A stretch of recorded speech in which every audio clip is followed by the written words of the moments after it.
Oh my goodness. We probably have nothing to talk about because UFC 257 probably was the most underwhelming card at all. The streams were perfect. Nobody got knocked out. Michael Chandler was a Bellator bum, right? Right? That's what happened, right? That's how we're starting the show, right? Ooh wee. Ooh wee. That's all I got to say, man. What a what a Ooh-wee. what a night. What a night of intense performance. What was your It was, take?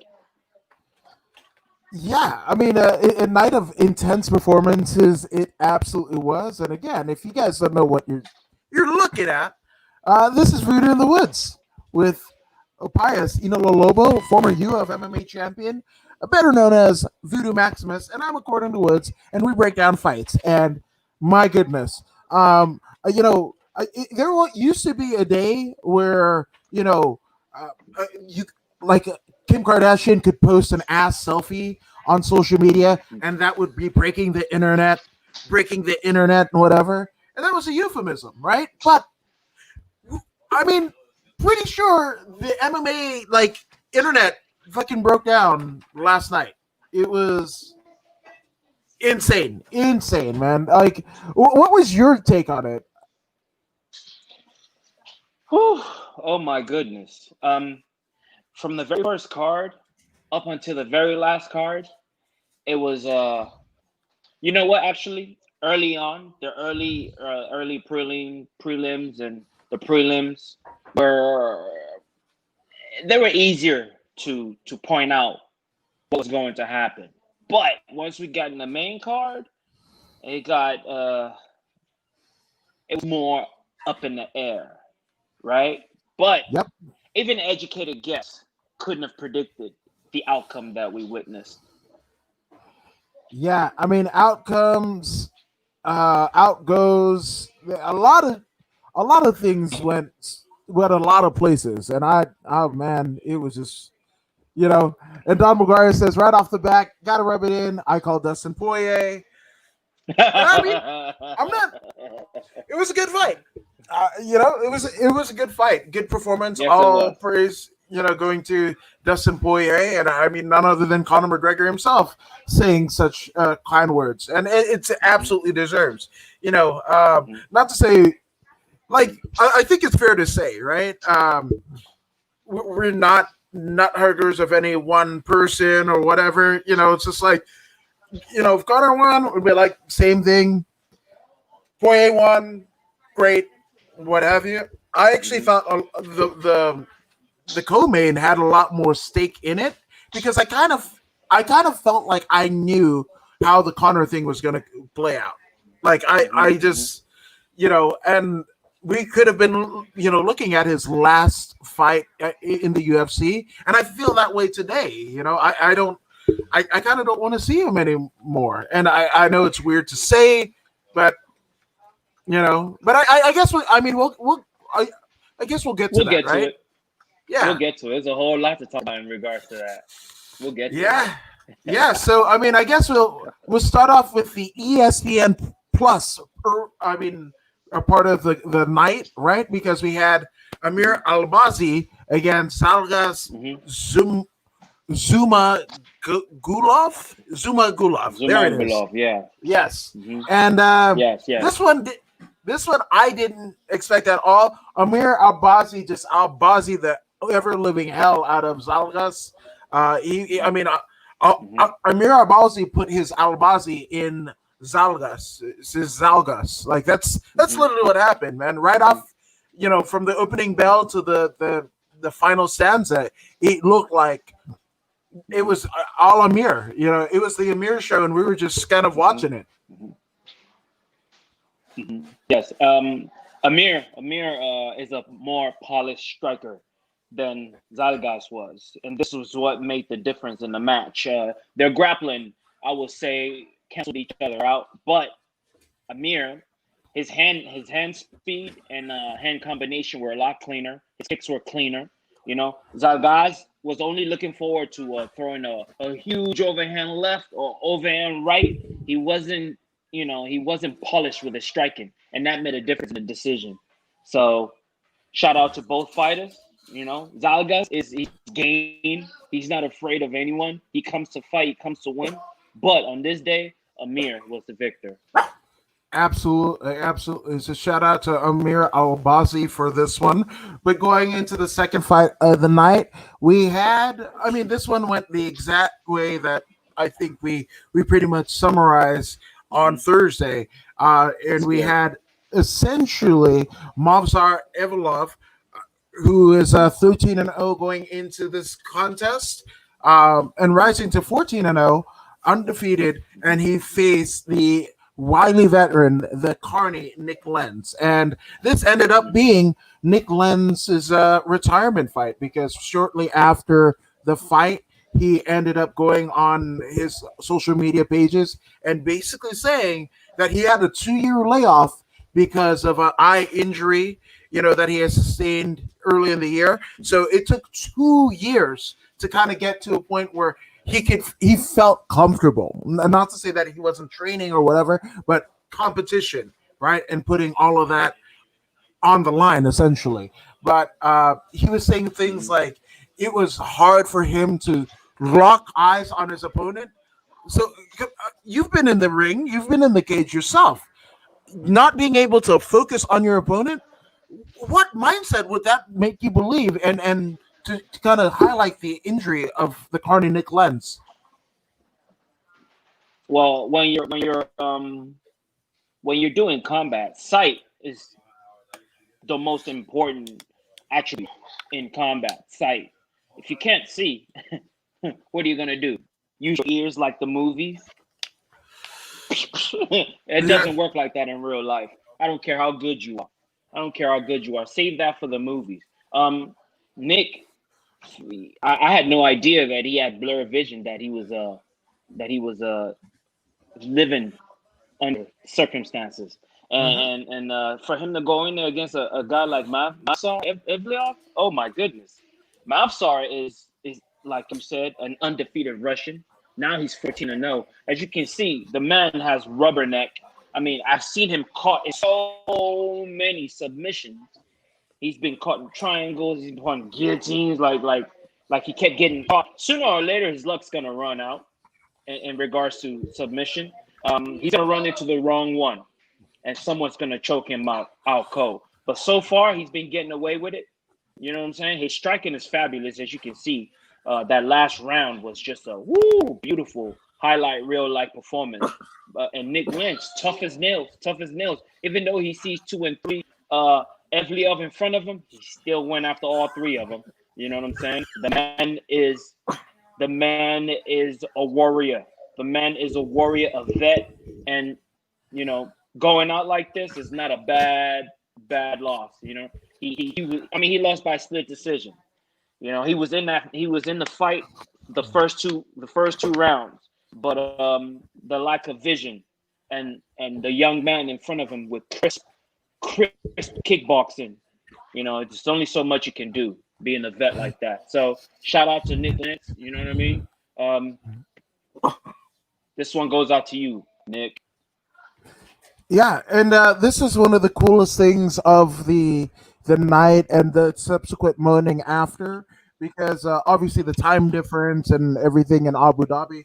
So I mean, the MMA world literally was just showing Nick Lenz love, which is amazing to see. Nick, never a title Mm-hmm. contender or anything like that, but a tenured vet of Mm-hmm. close to 40 fights. So again, it's just Mm-hmm. his contemporaries, and not just his contemporaries, but in instances where, like, again, we've traveled the circuits of the amateur realm here in California, where you see younger fighters will try Mm-hmm. and push off Frank Trigg or Chris Lieben and not know who they are. So it was cool to Mm-hmm. see generations young and old showing love to the Mm-hmm. Carney. Mm-hmm. Mm-hmm. Yeah, man. Uh, It is what it is. It is what it is. This is this is what we sign up for. Uh, the rise is very fast. So is the decline. The decline is even faster. So for youngsters not to recognize like a Chuck Liddell, you know what I mean? It's it's real stuff. It's real stuff. So I mean, it happens in all of sports, you know. Yeah. There was a time I fought for Smash Global, and Ernie Shavers was right there. I had no idea it was Ernie Shavers. I mean, I even spoke with him. I spoke with him, but I had no idea that is the hardest hitting heavyweight in boxing history. I had no idea it Yeah. was him until I got home. So uh, it is what it is. Yeah, it is. But again, thank you, Nick Lenz, for all of the amazing memories because he always showed up to fight, win, lose, or draw. Don McGuire says passion and warrior heart. Absolutely. And again, I love Most his deaf. nickname, the Most deaf. Carney. That's the kind of a tipping of the hat to like the catch wrestling circuit, the ardent grappler. You're the Carney, you're the sideshow strongman. I just love kind of that euphemism. So shout out to the Carney. That was one of my not only one of my favorite fighters, kind of coming up through the game, but also one of my favorite nicknames. In a world where as Mexican devils exist, the Carney is apropos. That's right, man. That's Yes, right. absolutely. So we've got number three, and this is, I think, the biggest. Well, it's not the biggest travesty of the night because as the main card got underway, we saw some travesty, but they weren't at all fight related. But the Hmm. first travesty of the night goes by way of Marcin uh, Prachinio's win over Khalil Ramsey. And this one, lucky enough, I had a chance to talk to Joseph Henley. Joseph Henley, who's Khalil Ramsey's coach and, Ultimate Fighter alumnus and what have you. Hmm. And I was like, what the hell? You guys got robbed. Because, and he was still on Fight Island and everything like that, and he was just like, "Thank you" and what have you. But I mean, I'm not just saying that because Khalil's the Cali guy. Like Joe Henley's a Cali guy, repping the 805. Now they are both in Thailand, living full time. But this one was, Hmm. I thought Khalil Roundtree Jr. did enough to secure the victory, but the judges didn't see it that way. Hmm. Yeah. Um, the first two. Okay, the first two rounds were very close. Khalil had the knockdowns. He looked more devastating. His shots were more devastating, right? But Marcin, see, here's what you got to understand about the judges. When the judges are watching a fight, they're watching, is he striking head, body, and legs? They're looking for that. Is he going for takedowns? Is he looking busy? And Marcin Prancino he was doing these things. Even though he was getting smacked real good, he was getting smacked, but he was doing these things. He was meeting all these obligations. But then in the third round, Marcin ante up. He upped his output, and Khalil became defensive. Remember, this is what the judges are going to remember. They're going to remember what happened at the end. And Marcin looked much better than Khalil at the end. So they gave it to him. And furthermore, I follow Tiger Muay Thai on Instagram. I really love what they do over there. And I saw Khalil Roundtree while in training camp, and I would say maybe 2 weeks ago, and his belly looked like mine, and I have a problem with that. You know what I mean? My belly is not the best looking belly right now. You know what I mean? But I have an excuse. I'm not fighting anyone. You know what I'm saying? Ask anybody that knows me. When it's 3 weeks out, I'm shredded, Yes, you shredded, are. I've seen it. shredded. You know what I'm saying? Shredded. So for Khalil not to be shredded by that point, he had a huge gut, and that worried me. But at the same time, I've got to roll with Khalil because you know American. You know what I'm saying? Cali love, but I wasn't. It unsettled me the fact that he had a gut 2 weeks out. You know what I mean? And that is what caused him the loss because his output the first 2 rounds were fantastic, phenomenal, but then he had nothing left because his body wasn't fit, and that's just it. Remember, we talked about D Rod. Remember Right. D Rod? I told he used to have belly fat, and then his Yeah. last 2 fight, you're seeing something different, and this is what it's about when you're getting to. I mean, you first of all you're dealing with all these young fighters, Yeah. right? They're going to have a young body than you. They're going to be bigger, faster, stronger. You being a veteran in Khalil, you have to anticipate your opponent being physically stronger than you, even if he is not. You know what I mean? You just have to assume that he's going to be and prepare accordingly. And I do not feel he gave himself enough time to get off the fat. I believe he had to cut too much water weight to make the weight, and it came back to haunt him. This is my guess. Yeah. I mean, yeah. I mean, I thought we were gonna get a first round KO. The pedigree of both fighters and what have you. But I also didn't see what you saw on that Tiger Muay Thai social media page and what have you. So maybe I would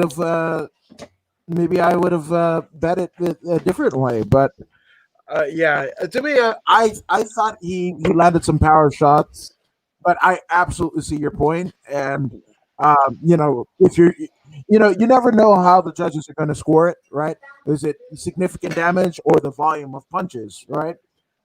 Total strikes. So Mhm. don't know, and you could have said either way.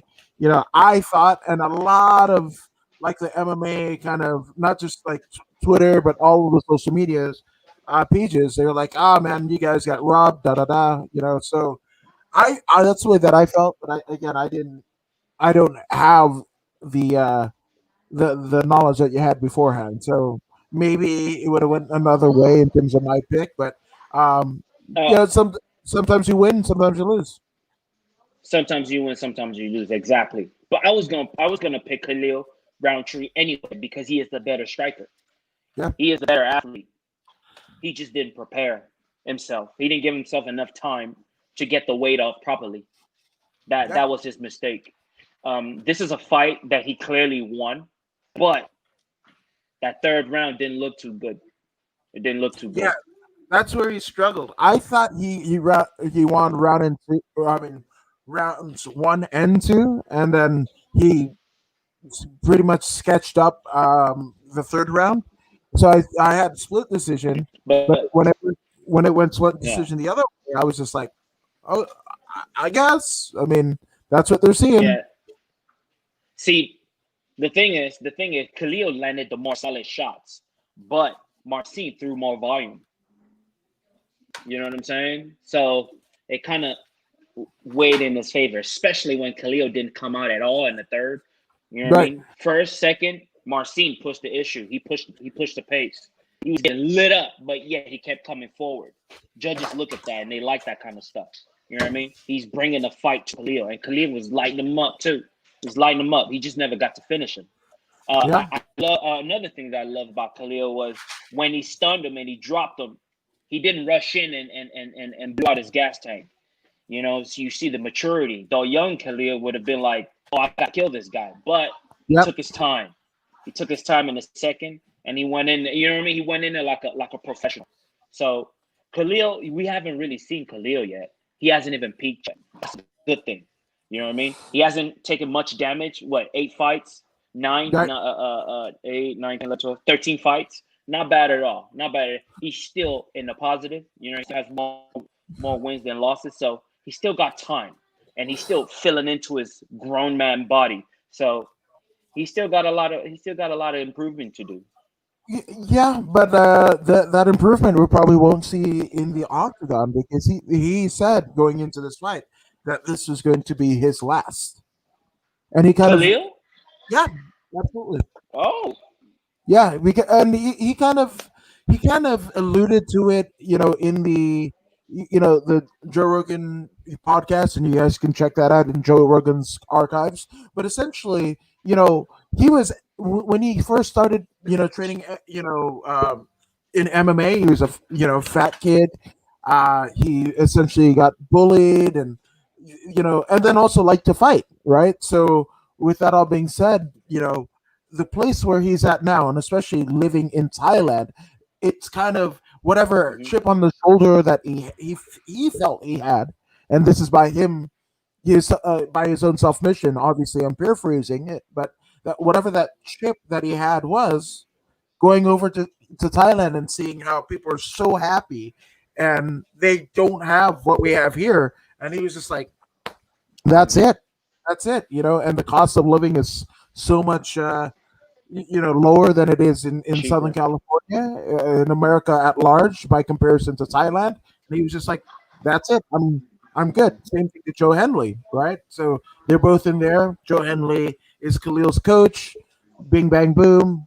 There you go. So whatever the best is for these people, like that's essentially what I want. I know, as a former fighter yourself, to make the most of your opportunity. And I think that Khalil's like greatest kind of impact as a person, look at no further than Justin Wren, Big Pygmy, right? I mean, he's using his Hmm. Bellator Hmm. notoriety and everything, and essentially building water wells for people in impoverished nations, and it's just Yes. like that's it. I'll put Jimmy Carter in there, right? Yeah, he was a Hmm. horrible one-term president here in the states, in many people's estimation, right? He wasn't a politician. He was just a peanut farmer from Georgia, right? Do we Hmm. remember that? No.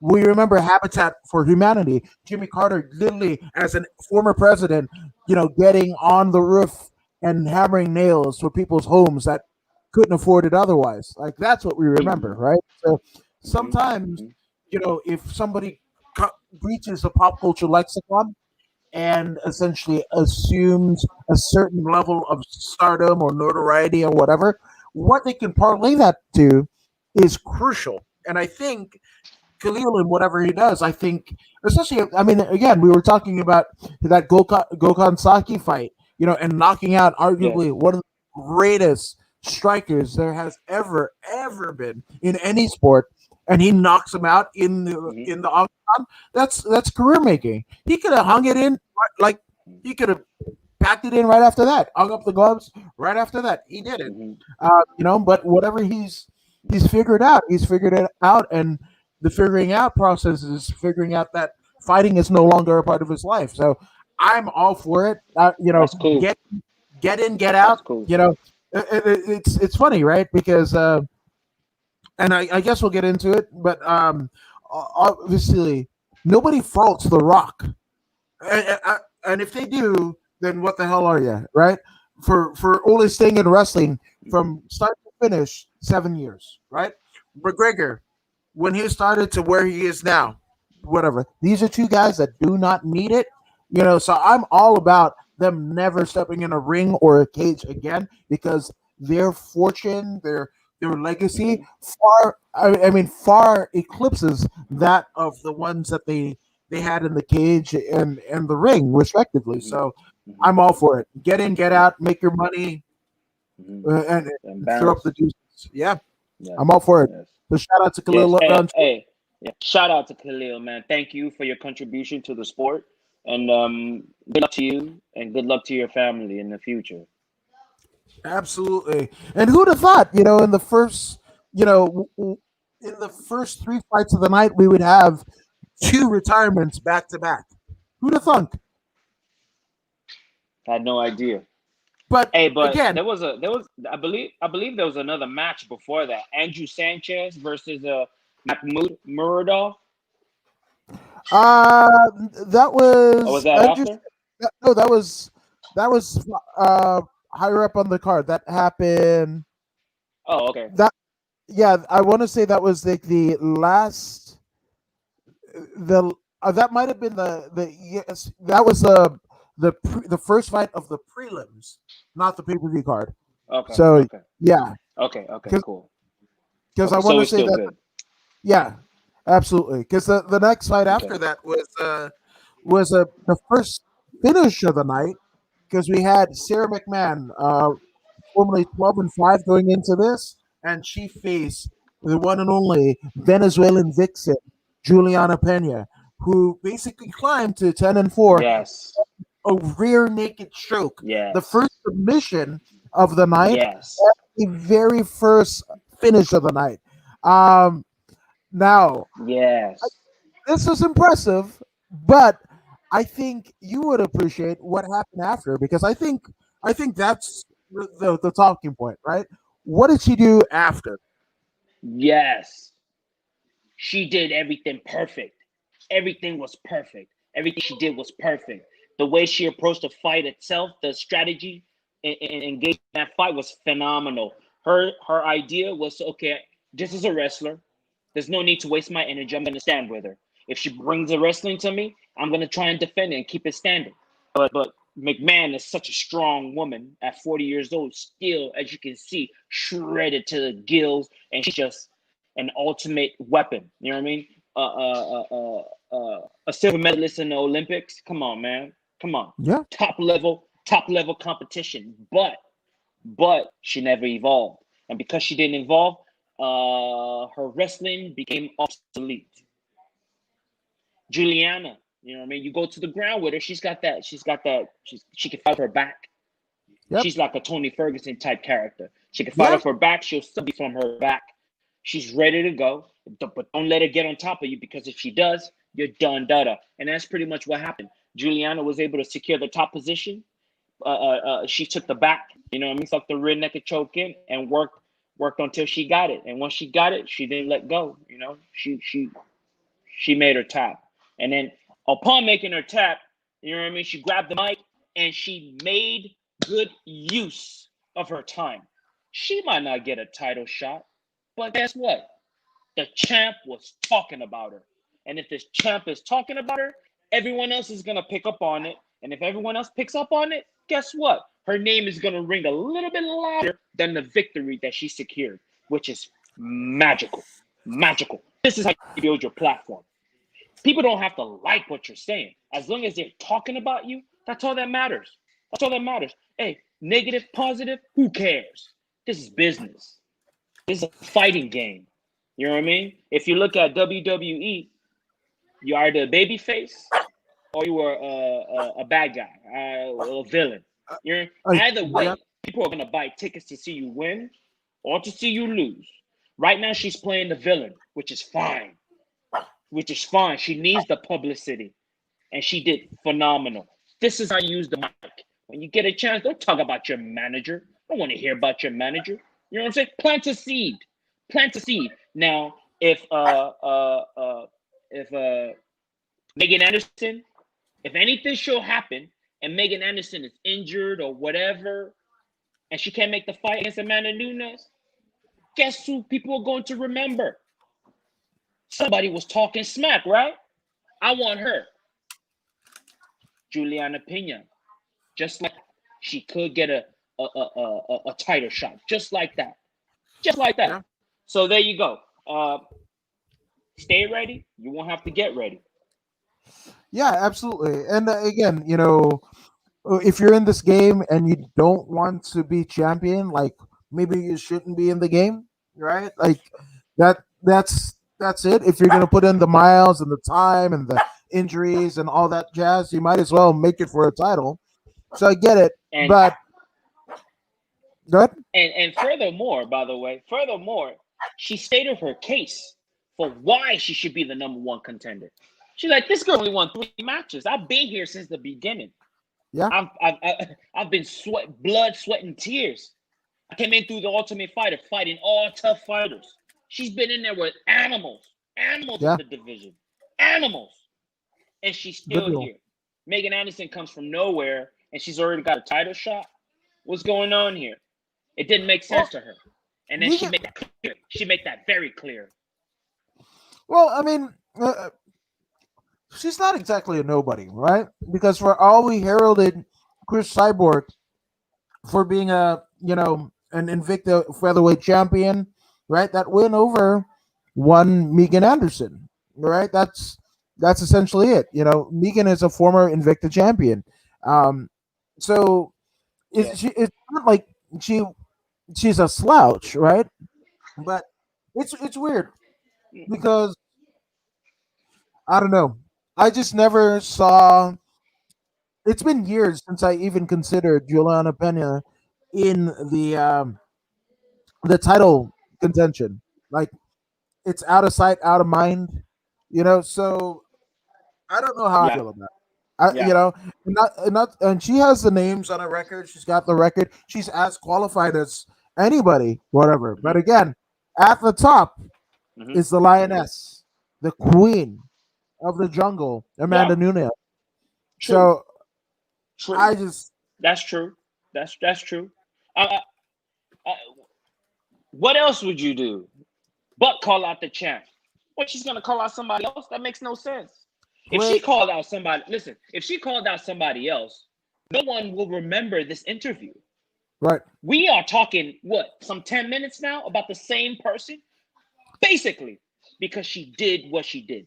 This is why we're talking about her. Otherwise, we would have been past her. We would have moved up the line already. But because she called out Amanda, we are talking about her. That was genius, genius. It doesn't even have to happen, but the fact that she chose the right person to call out, perfect, perfect. Uh, well, I thought you were actually asking me, what would you do, right? What would I you do? would Yeah, what would you rather, do? run across the 405 naked. I would rather, put my head inside of, not an alligator's mouth, but I mean, because Amanda Nunes is kind of like that. Running into, just go ask Ronda, ask Misha Tate, ask Holly, Yeah. ask them all Hmm. what Amanda Nunes is about. And everybody wants to say, oh, she's thinking about retiring. She wants a super fight. Well, the Clarissa Shields fight in there because Clarissa Shields is going over to PFL. So Yeah. that was the fight that they were trying to make, right? Uh, a boxing fight Hmm. against Clarissa Shields, right? So that's not happening. Uh, you might see it, if Amanda hangs in long enough. I don't know what. Yeah, and again, to me, Amanda's the goat. There's no if, ands, or buts about it. The names, or she's the female goat. Until somebody else comes up, you know, and again, you've got Tatiana Suarez.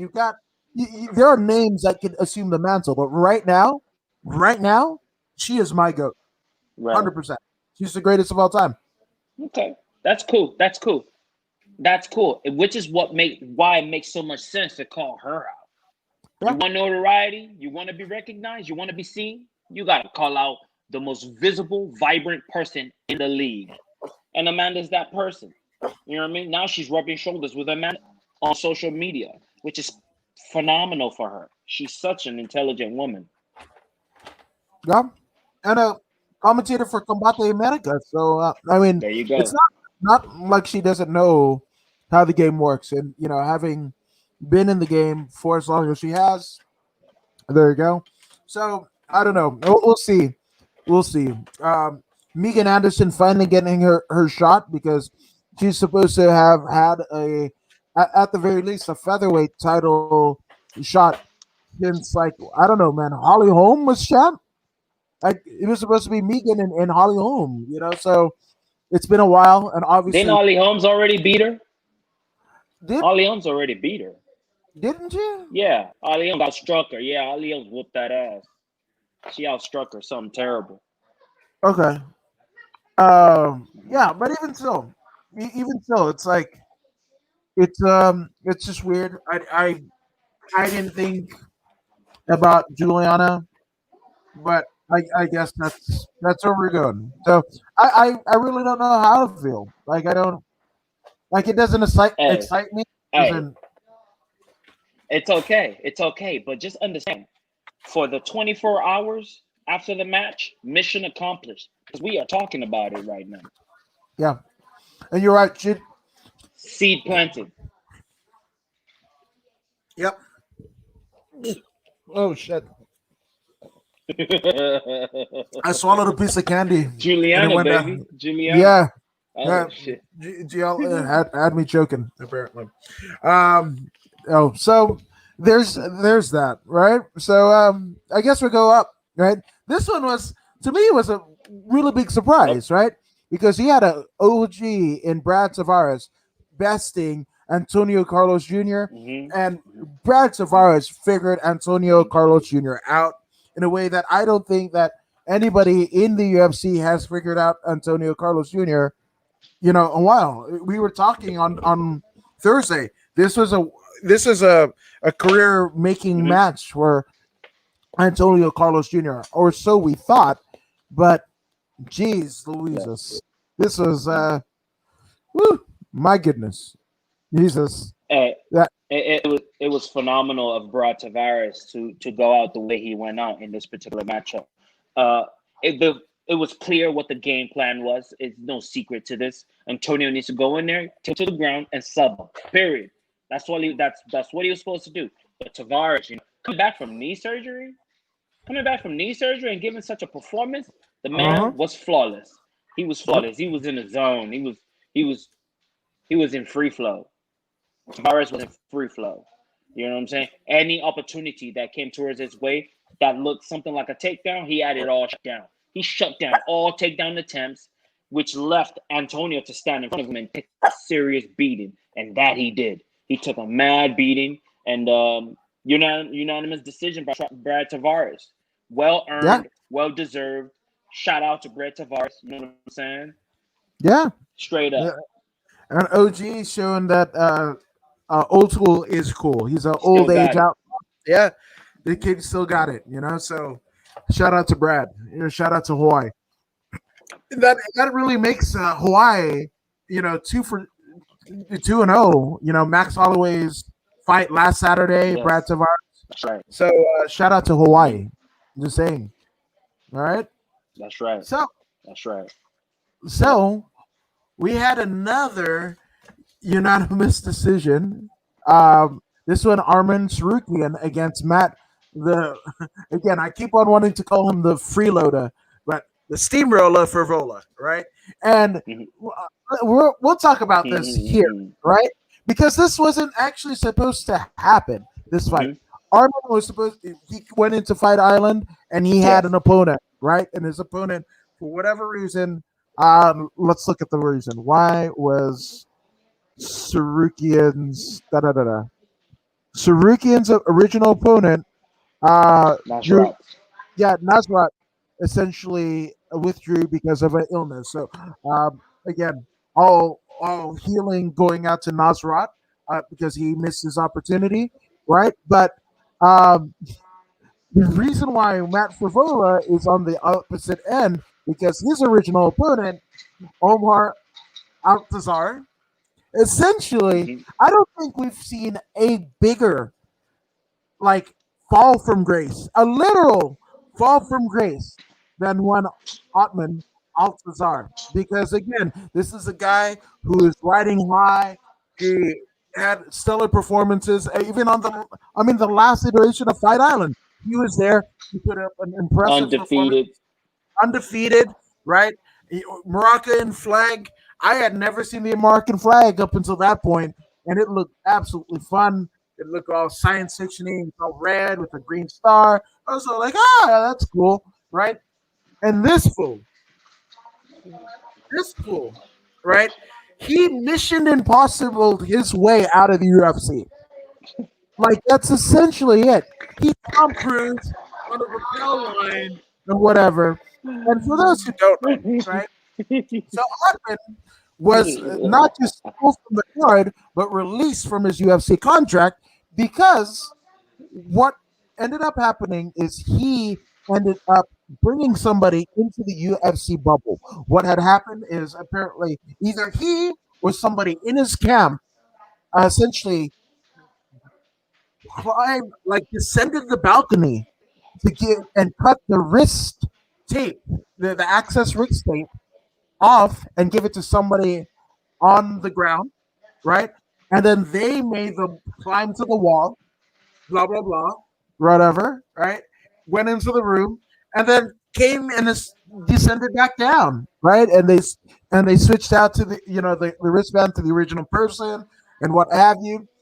But here's the thing: as stringent as UFC has been in COVID-19, right? I mean, everybody wants to say, "Well, Dana doesn't wear a mask," da da da. I mean, that's here nor there, right? But in, essentially, the amount of fights that they've had on versus the amount of people testing positive to COVID, the UFC figured it out in a way that, I mean, the NFL, the NBA are essentially borrowing from the UFC to to kind of figure out what their next step is, right? The UFC, not just MMA, but the UFC was the standard bearer in terms of COVID protocols in this kind of weird era, right? And they shone brighter than nobody, right? So did Ottman or his team Mm-hmm. member who descended, did they not think that they might have had a camera in the room? That the hotel might have surveillance to see this happening? That again, for those who don't know, the only people that are at the W in Abu Dhabi, right? The only residency, the only occupancy are the UFC personnel and the people that are working on the card, either the fighters, the coaches themselves, or UFC personnel. Nobody else. So the entire rest of the hotel Mm-hmm. is a ghost town, right? And the fact that even when you're in, I mean, Amy Kaplan of Fan Sided MMA basically stated when she went to Fight Island, she didn't have a good time because you go and yes, the airline is awesome and all of this jazz or whatever, but you basically stay in your room. You stay in your room. That's all you can do. So you can't go out and see stuff. And I don't know how Dominic Reyes did it because at the UFC embedded, in the lead up to his fight with Blockowitz, they were showing him and his brothers playing basketball in the middle of the night in Abu Dhabi. I don't know how they did it, or bike riding or whatever, because again, from what she told me, nobody else could leave the bubble, right? Not even to go outside. So I don't know, but he does all of this, right? And it's not to say that he or his team didn't know the protocols before, because again, he made his debut on the first set of Fight Island cards. So Mm-hmm. I'm just saying. I mean, in a year where the previous year where we had people sit on stools and unceremoniously get ousted from the organization, right? We essentially had Ottman, undefeated record. Again, you work so hard to get to the UFC and act so careless, so foolish. Not only gets your fight pulled, but you are essentially blackballed from the promotion. It's absolutely asinine. It is absolutely stupid is Um, not even a word to describe this one. the the fact that he did that in an Arab country, he wasn't even thinking about that. Like now, those guys are gonna be prosecuted in an Arab country. Oh my goodness, you don't want to be prosecuted in an Arab country. Dana was like, "Hey, I don't know." He washed his hands of that dude immediately. He's like, "I don't know what they're gonna do to him." You know what I'm saying? I was like, "Oh man, that dude did himself wrong, man." First of all, he's out of the UFC, and second of all, ooh wee. Hey, all I know is it ain't me, man. It ain't me. Good luck to that fella. Hopefully, I hope he makes it out of there. I hope he makes it out of there because they chop your hand off for stealing. Hmm. They chop your hand off for stealing. These people don't play, man. They don't play. The Arabs don't play. The Arabs in the Middle East do not play. Don't go over there thinking, "Hey, man, America, America." They will teach you a lesson. And this young man, Ataman, is about to learn a valuable lesson. Him and his buddy. Yeah. Well, it's not to say that he didn't know. He's from Morocco. I'm pretty sure there's some Muslims in Morocco, right? So it's not to say he might even be Muslim himself, right? I don't know his religious Yep. affiliations or but you knew you knew better. All of these things, like you should have known better. Like, did they not think that the UFC had cameras, surveillance cameras, making sure? Again, the the wristband, the wristband had a tracker on it. That's what we're finding out. The wristbands have a tracker on it. Like, Yeah, duh. this is big business, man. This is big business. This is big business. Lots of billions of dollars involved, and you want to jeopardize all that? Oh, he's got something coming. Him and his buddy that he gave the wristband, to, they both got something coming, and it ain't gonna be nice.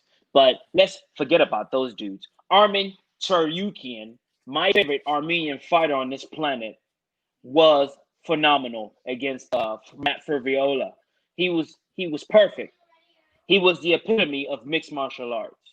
He struck when he had to. He wrestled when he had to. He went for submission. He did everything possible as a mixed martial artist should do, and he came up with the victory. Fervola was just a little bit behind, just a step behind the entire time, a step behind. Even though Fervola himself was pretty good, but he wasn't crisp. There was a roughness to his output. He was throwing the shots, but they weren't snapping. It wasn't snappy. It was more forced and pushed. And Armin could pick up on that. And Armin, being the smooth operator that he is, he assassinated Matt Frivola. I mean, he didn't knock him out, but it was a unanimous effort. And Armin is moving on, Yeah, even though he didn't make weight. yeah, I know. So this is probably one of the oddest kind of situations regarding a card because both men were not supposed to originally meet, right? And both of their opponents fell out. They happen to be in kind of the same weight class and what have you. The stuff with Ottman.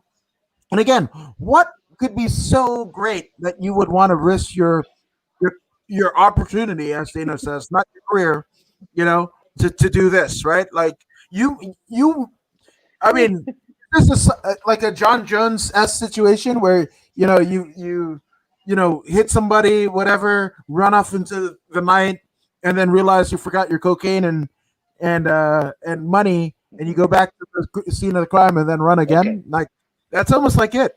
okay. At least John Jones was already a champion established. He has a lot to lose. This guy hasn't built anything yet. He Yeah, hasn't even built anything yet, and yeah, he lost on the negative. He was in debt, and he lost some more. He's super in debt. yeah, and he could be in death. When all this stuff shakes down. So Jesus, I mean, it's so bad. And I also feel bad for Matt Frivola because even with that match with Ottman, he was many picked him as like the underdog, right? And the same Mhm. thing here, right? So what does that say about Matt Frivola? You know, maybe he steamarola no mora. How about that? Favola's good. He's good. He just rendered someone slightly smoother than he is. I mean, I would say their skill sets is it's right here. It's right here. But one of them is, how can I describe it? He he's flawless in his execution. He's flawless. There's less stress with his strikes. He's snap. See, he doesn't tense through the punch. He tenses at the point of impact, and that's what made him smoother and slicker than Favola. Favola is a type dude. He's not. He's not a sniper. He's not a sniper. He's more of a 50 cal, blow everything up. Boom. He's not a precision fighter. Well, he's on his way there. He's still got time. He's on his way there, but there's a stiffness to him. It seems like he lacks flexibility, and because of that, he's stiff and rugged. You know what I mean? Whereas Armin is just a beautiful striker. Yeah. The first time we saw him at Fight Island, I had to I was forced to recognize who he is. You know what I mean? Kind of like the Brandon Royval thing. Now I know that I say that dude's name all the time because he forced me to learn his name with his dynamic striking. Armin is the same kind of fella, and there's more to come from Armin. He hasn't even reached his peak yet. No, not at all. So, shout out to Arvin. Shout out to him being able to kind of, course correct because his original opponent had fell ill. Of course, he missed weight, Hmm. but still there's upside there. So shout out to Armin for this win, right? Yes. But my Hmm. goodness, we Yes. saw our very first KO of the night, which I didn't think was going to happen, and I didn't. I think we said so Mirana Rodriguez KOs Hmm. Amanda Ribas in the second round, 54 Hmm. seconds in the or 54 seconds left in the round of Yes. uh of this fight, right? This Hmm. one was whoo, Mariana Rodriguez. I mean, this was the battle of the Brazilians. Uh, this essentially was Amanda Ribas. A lot of people, I said it myself. Like she basically fulfilled what Paige Van Zant did or Rachel Ostovich did, to a certain degree of MMA fans. Well, Amanda Ribas Hmm. was that. Now, what that is, Hmm. you can kind of venture a guess to what that is and what that that kind of charisma that they picked up on Ribas Hmm. with, but Hmm. Hmm. that got thwarted by a devastating KO by Mariana Rodriguez. It was not. Hmm. Woo, man. Like I watched that one back this morning, and it was as vicious as it was when I first saw it. Hmm. Hmm. This particular one stung the most. Out of the whole night, this one stung the most because Amanda was on her way. You know what I mean? This is a minor bump in the road, but it's gonna be tough to come back. You know what I mean? Especially in this division. Once uh, uh once they put the hype machine behind you, you know what I mean? It's easier to keep winning than to lose and then have to regenerate that momentum. It's gonna be tough for her to get back in the groove, but she is the type that would get back in the groove quite easily. But all knowledge, or actually all eyes must be on Marina Rodriguez right now because Marina Rodriguez, her striking is unbelievable. Uh, Amanda Ribas was a perfect person to beat her because of the ground game. You know what I mean? Amanda stood with her too long. She got too comfortable standing with a devastating striker. You know what I mean? This crispness in her striking. So this is what Matt Frivola is missing. That snap. As you can see, when she let that 1-2 go, when that two hit, she dropped immediately. Yeah. Immediately. Immediately. She didn't even know where she was. You know what I mean? Marina in the post interview said she had to knock her out twice, Yep. and it's a valid statement. It's a valid statement, you know. And actually I'm happy that Herb Dean didn't stop it after the first one because she kind of looked like she was getting back in there. You know what I mean? Grabbing the legs, doing everything right. So you have to let that go. You have to let the fight continue and get to the point that it got. I saw nothing wrong with what Herb Dean did. It was perfect, perfect refereeing. Um, um, Amanda did everything right in trying to convince the referee and the judges that she was still in it. It just so happens that she was in there with a murderer. And Mariana Rodriguez, upon being interviewed, her last words were, "Now you know my name. Now Yep. you know my name." This, see, she doesn't speak any English, but now you know my name. She learned those 5 words, Yeah. and it is these. This is how you plant seeds. This is how you plant seeds. This is how you build your brand. This is how you build your brand. Mariana Rodriguez is on her way. She's got the skills. She doesn't have the mic skills, but you can see effort, and you always give an A for effort, and then the platform will work itself out as long as she keeps winning and she keeps throwing in a word every time, another word. Maybe next time we see her, she'll say 6 words. You know what I'm saying? As long as this keeps happening, the sky is the limit. Her skills are second to none. She's quite an accomplished striker in her own right, and she's an asset to Brazil. She's on her way. Yeah, and that KO was crazy, right? Because Mariana thought that Herbine had waved it off, right? She thought it, whatever. And I mean, you Hmm. had he was kind of like almost like a drunk deer and everything like that, and whatever, stumbling, whatever. And then, I mean, she was full on, hands up in the air and everything like that, and whatever. and then what was it like? Herb tapped her on the shoulder or something or whatever, or she looked back at Herb. She looked back at Herb and was like, "Oh wait, that wasn't the whatever." And she was like half pissed, but then she just got her dukes up and just like whatever. And then finally, Herb was just like whatever, you know. So let me tell you something. The Cookie Monster can beat Mariana.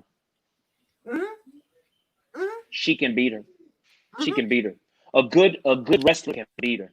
All you gotta do is yeah, get her to the ground. If you get her to the ground, the rest is easy. You gotta take away her strikes. This is the most important part. You gotta take away her strikes. And Amanda Ribas did that in the first round, which built a lot of confidence in her. She built a lot of confidence, and then she went into the second round thinking it's okay for her to just stand there and not move her head off the center line. And then parao, nighty night. That's yeah, how the cookie crumbles. Yeah, yeah. So there you go. Shout out to Mariana Rodriguez, a big yeah, win very good. on Fight Island. For it's a. I wouldn't say that Hebas is a prospect, but I mean, again, the star was rising, and you could start to Yeah. see the promotional shifting, monetary dollars to get behind Hebas, and Hmm. that got thwarted. But again, Hmm. I mean, if you got a 1A, 1B, star of Brazil, that's not bad. In the 80s, we Hmm. had Madonna and Tina Turner. We had Christina and Britney, right? Hmm. So you can have both. You Hmm. can you can have your cake and eat it too. Hmm. And this is a good Hmm. example of that. So shout out to Mariana Rodriguez, a Yeah. vicious. I mean, again, she should have got. I know she got one. Fight of the night bonus, right? She got an extra 50,000 50,000. bucks, right? She should have Hmm. got two. She got Yeah. $100,000 because she knocked out Hebas twice in my estimation. She knocked Twice. her twice in one night. I'm just saying. So uh, yeah. So I mean, shout out to Rodriguez. You know. uh, So going up, right? We have another back to back. I mean, literally, the victim essentially falling prey like a wounded deer, a drunken wounded deer, because we had Mahmoud Muradov against Andrew Sanchez, and this one gets mhm, ended in the third round with a flying knee mhm, to be followed up with flight of with punches. My goodness, Mahmoud. Oh, jeez, like right on, dude. Because he figured out Andrew Sanchez's number pretty quickly. mhm. Sanchez, I love the way he moves. I love his stance. I love his bounce. He's got dynamic movement. He's got dynamic movement. But he's got a karate base. Kickboxing would be karate any day. You know what I'm saying? And his opponent, what's the guy's name again? What's his name? The Oh, guy right right there. Andrew Sanchez. Mahmoud. No, no, no. Wait, Wait. Sanchez is the one that has very good movement. Sanchez has very good movement, but his opponent, yeah, Muradov, Mahmoud. Mahmoud. He still got time to grow. He hasn't even peaked yet. His strike is still a little bit. What's the word for that? Still a little bit jittery. He's jittery. rough. Like, I mean, he's doing this. He's got. Yeah. It's not comfortable. He doesn't look comfortable to me. You know what I mean? Like when Connor's fighting, you can see he's calm and comfortable. You know what I'm saying? But Mahmoud, there's a jumpiness to him, and that's gonna go away. See, he's got the skills, he's got everything, but he's still a little jittery. With experience, that's gonna go away. With more. I mean, he's got 24 fights. I mean, I don't know what else he wants. 24 wins, 6 losses. Well, 25 wins now, but more time in the UFC. Let's just call it that. A little more time in the UFC, he'll understand that he actually truly belongs there. You know what I mean? He's a contender, if not, the man in his own mind. But right now, he's winning. He's winning, but an experienced striker can pick him apart just because of that thing that he does. Andrew Sanchez, he got outstruck. He got outstruck by a kickboxer, and it is what it is. It Yeah, is what it is. Don McGuire says Andrew Sanchez is my brother. He got old because he wasn't confident in his guard. Mm. Yeah, I mean, it is what it is. It is what it is. And yeah, it seemed Mahmoud was actually a better grappler than he was too. mm-hmm. You know what I mean? That could explain why he wasn't so confident. But Yeah. ultimately he got beat on his feet. Yes, he did. He ultimately got beat on his feet. So um, Andrew's got time. What 5, 6, 7, 18 fights? He's just building. He's still on his way. He's number 25. Not Right. bad at all. Not bad at all. I mean, his last fight he won, and he won convincingly. So he's got the skills to pay the bills. He just needs more reps in the octagon with Yeah. top contenders. Yeah, but then again, if unheralded, kind of still what we, I mean, it's hard to call, Mahmoud a wet between the ears fighter, because again, he has over Hmm. 30 fights to his credit. But again, there are some refinement that could happen, right? So I don't know, that Hmm. for me, that just gives me questions about, Andrew Sanchez, and he will, because of performances like this, essentially become a prize writer. Like he's not even going to snip Hmm. even close to the top 10, with this. But I mean, he could go on a run like Tom Breeze, kind of. Tom Breeze, obviously, he had a sojourn where he was outside of the promotion, nursing, injuries and what have you. But I mean, it could he could turn it around. There have been people that have done that, already. So that could be, but it was just, to me, I was just like, that's a rough KO. He Yeah, was that just, that was a pretty savage wrist, overhand wrist to the back of the neck. yeah, That jarred him pretty good. Jarred him yeah, pretty good. Had him wobbly. You know what I mean? Almost broke his own ankle. And then the assault that followed was just, whew, man. yeah, yeah. Well, for whoos, before with a for another reason altogether, we saw this matchup in the women's 125-pound division with Bad Mofo Joanne Calderon Hmm. Hmm. besting Jessica Evil Eye. And I mean, we picked this, right? And Yeah. we even picked that the fact that this is, go get popcorn, go take a pisser, take a long extended, shitter in the bathroom, because like that's, no disrespect to either female, but it was just like it was a zero sum game. They both have almost 25. Well, Jessica I now has 23, 24 fights to her credit. Joanne's got 20 fights to her credit. Obviously not the Ultimate Fighter, exhibition. So she's got more fights, than that. But even still, do I see either one of them? Like Joanne, we were talking about how she gave up her chance of her title shot so she could essentially stay active, right? I don't even, with the performance last night, I don't think she would have done well.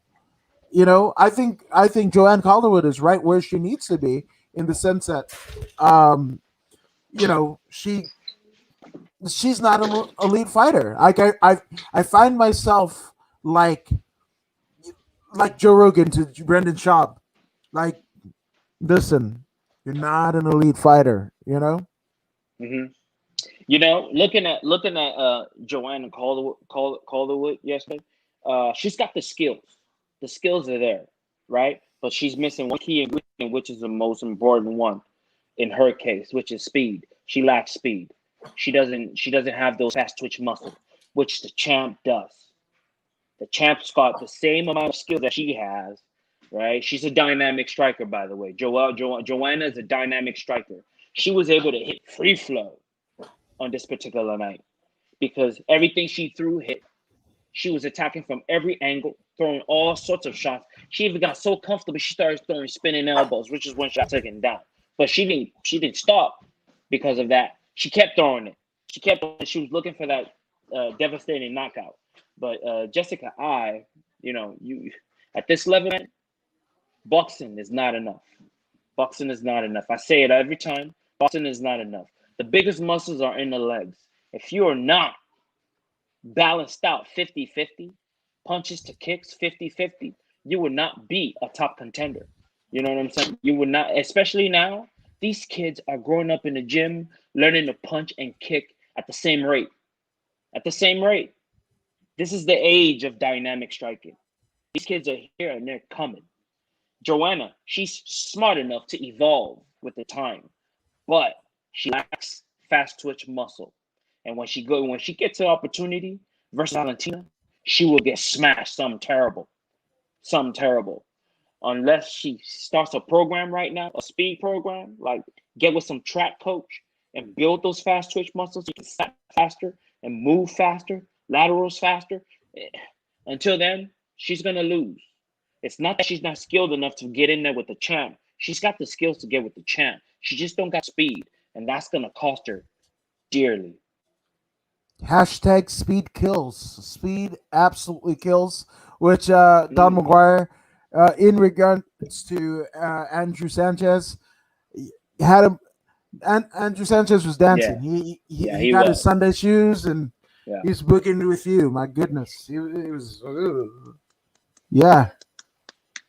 Wrist to the neck is no joke. No joke at all, And Don McGuire says, "I wasn't impressed. JoJo won, but both look worn out.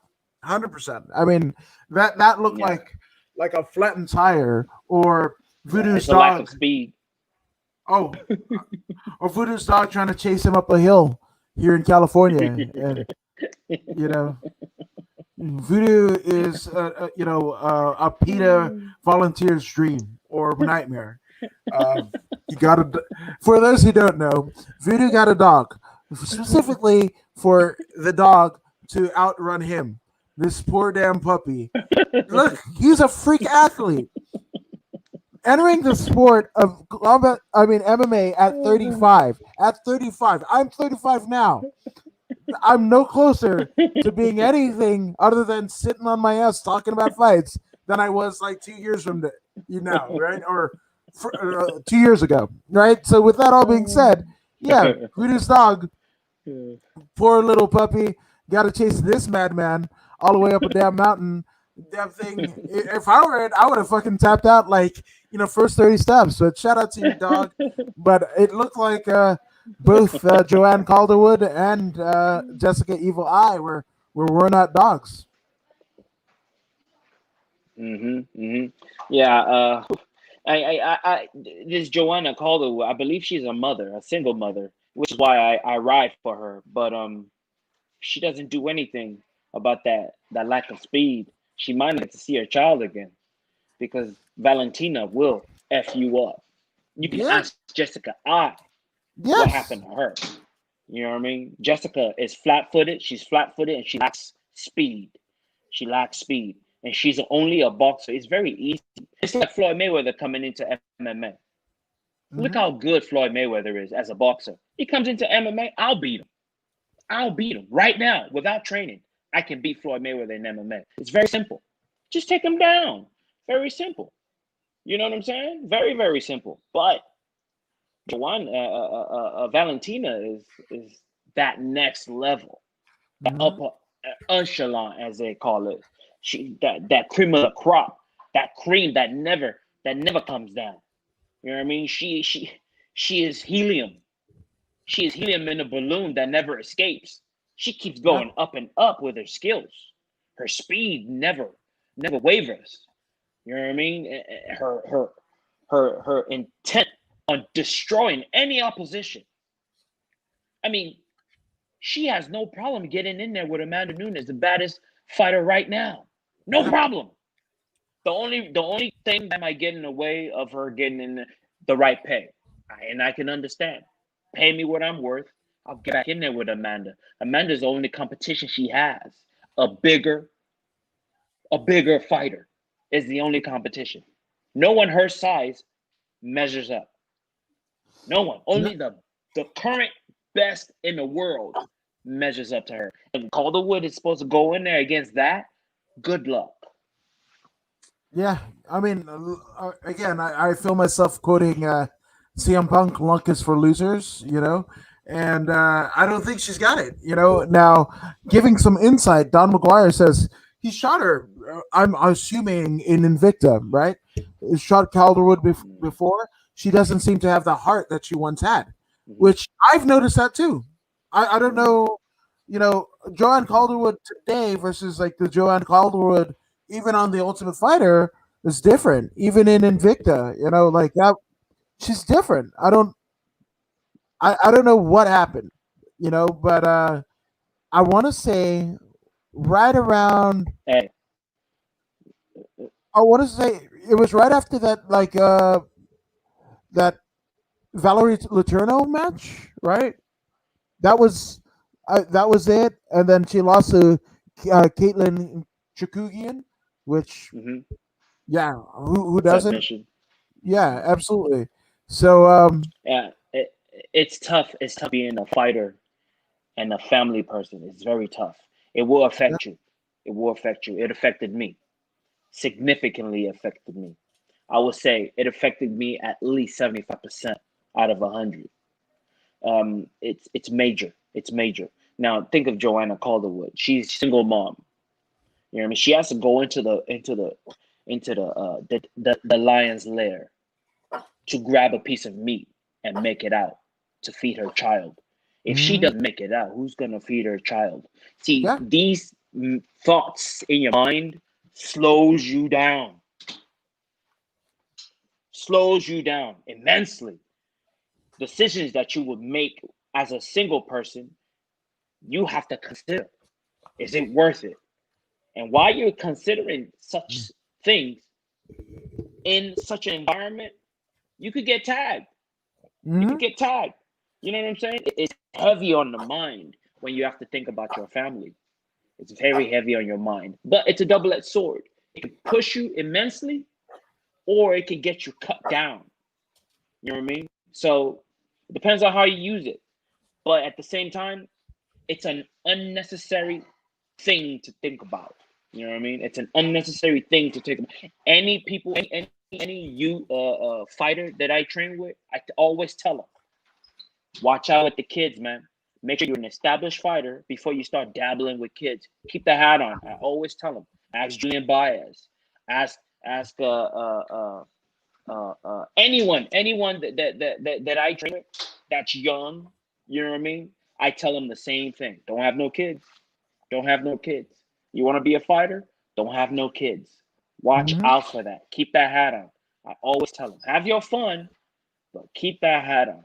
You know what I mean? Because it's gonna change everything. It's gonna change everything. So Yeah.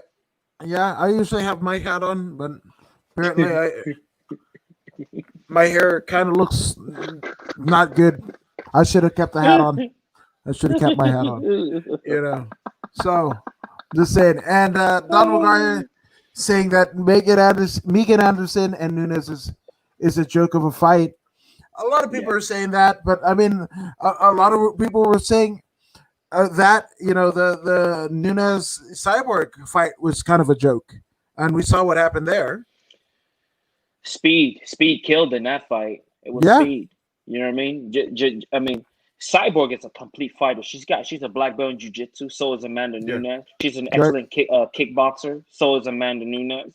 Hmm. She's done some. She's an okay boxer. Amanda's an elite boxer, right? Yeah, But she's still good enough boxer. Speed was the main thing in that particular fight. Amanda was hitting her twice before Cyborg could hit her once, and then yep, that's that. Speed kills. I mean, look at the champs. Look at the champs. Joanna Jędrzejczyk, mad speed.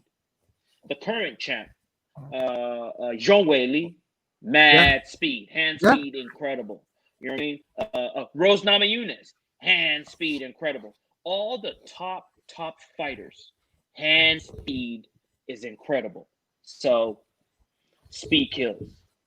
Speed kills. I mean, look no further than Manny Pacquiao, right? That was his credo for a while. think even wasn't it Bruce Lee that originally said it? Something like that. Yeah, Yep. yeah, So there you that's go. right. That's right. Like they say in I, Beauty and the Beast, it's a tale as old as time. mm, most definitely, most definitely. So true, so true. Yeah, absolutely. Now Don McGuire says, "I've shot Megan Anderson's career. She isn't ready for Nunez. I was the Glory MMA gym photographer for years. So yeah, I mean, and that's like where does Megan Anderson The go? Because right, like where does she go? Like because she's not like could she have sustained herself in Invicta this whole time? Because right now she's not an elite 145er for the UFC. You know, if Invicta was an option to go, I mean, maybe Megan Anderson would have gone from Invicta to to Bellator. You know, but then hmm again, hmm let's say if she had Reign Supreme, right? I don't even know because I think she would have had a tough time with Julia Budd, former, Bellator featherweight Yes. champion, featherweight champion. I think she would have had a tough time with Julia Budd, to be absolutely honest with you. So if she's not in the top echelon of Bellator or in the UFC, where does that really leave Megan Anderson? At least Megan Anderson, a beatdown waiting to happen. Yeah, Amanda's just simply gonna take her down. There's no need for Amanda to box her. You know what I mean? Why let her thrive where she's good at? She's not gonna yeah. kickbox her or box her. You know, Megan has a reach advantage. Immediately take her down and smash her. It's that simple. Yeah, absolutely. And Don McGuire agrees. She should have stayed in Invicta. Bellator was a better option. And I wish that Invicta was in a place where you could like I can't remember who I was talking to. Oh no. Yes, it was Serena Southpaw. The fact that it Mm, it would be cool to have a lifer in Invicta where Invicta could pay enough money, where it had enough market share and visibility, where it could pay their fighters, who I also feel are some of the most elite in the world. Because again, if you look at the UFC, you look at Bellator, you look at LFA, even right, they're all. I mean, a lot of them of the last 3 years, not named Ronda Rousey, are Invicta alums, right? So, I hope that hmm there hmm come to a day where there's a career Invicta fighter. That it wasn't just a stepping stone to one of the Yeah. bigger promotions. I Because in my mind, Invicta is a big promotion. Yeah. In my mind, they have top level fighters. Yes. Yes. So I mean, that would have been perfect, if they had the sponsorship, the revenue to do that, and Megan Anderson wouldn't be as precarious in a position, And it's weird, right? She's in a precarious position, but going into a title fight. But again, who she's hmm stepping in the octagon with is Amanda Nunes, who's gonna beat her hmm face like nobody business. mm I mean, it. mm I mean, you would have thought that what Nunes did to Rousey, what Nunes did to Tate, was a mercy kill. That was like you'll be clamoring for that after you see that. It's gonna be blood and guts. It's almost like somebody getting ripped in half and getting hit by a truck on the freeway. That's essentially what Amanda Nunes and Megan Anderson's gonna look like. The speed difference too.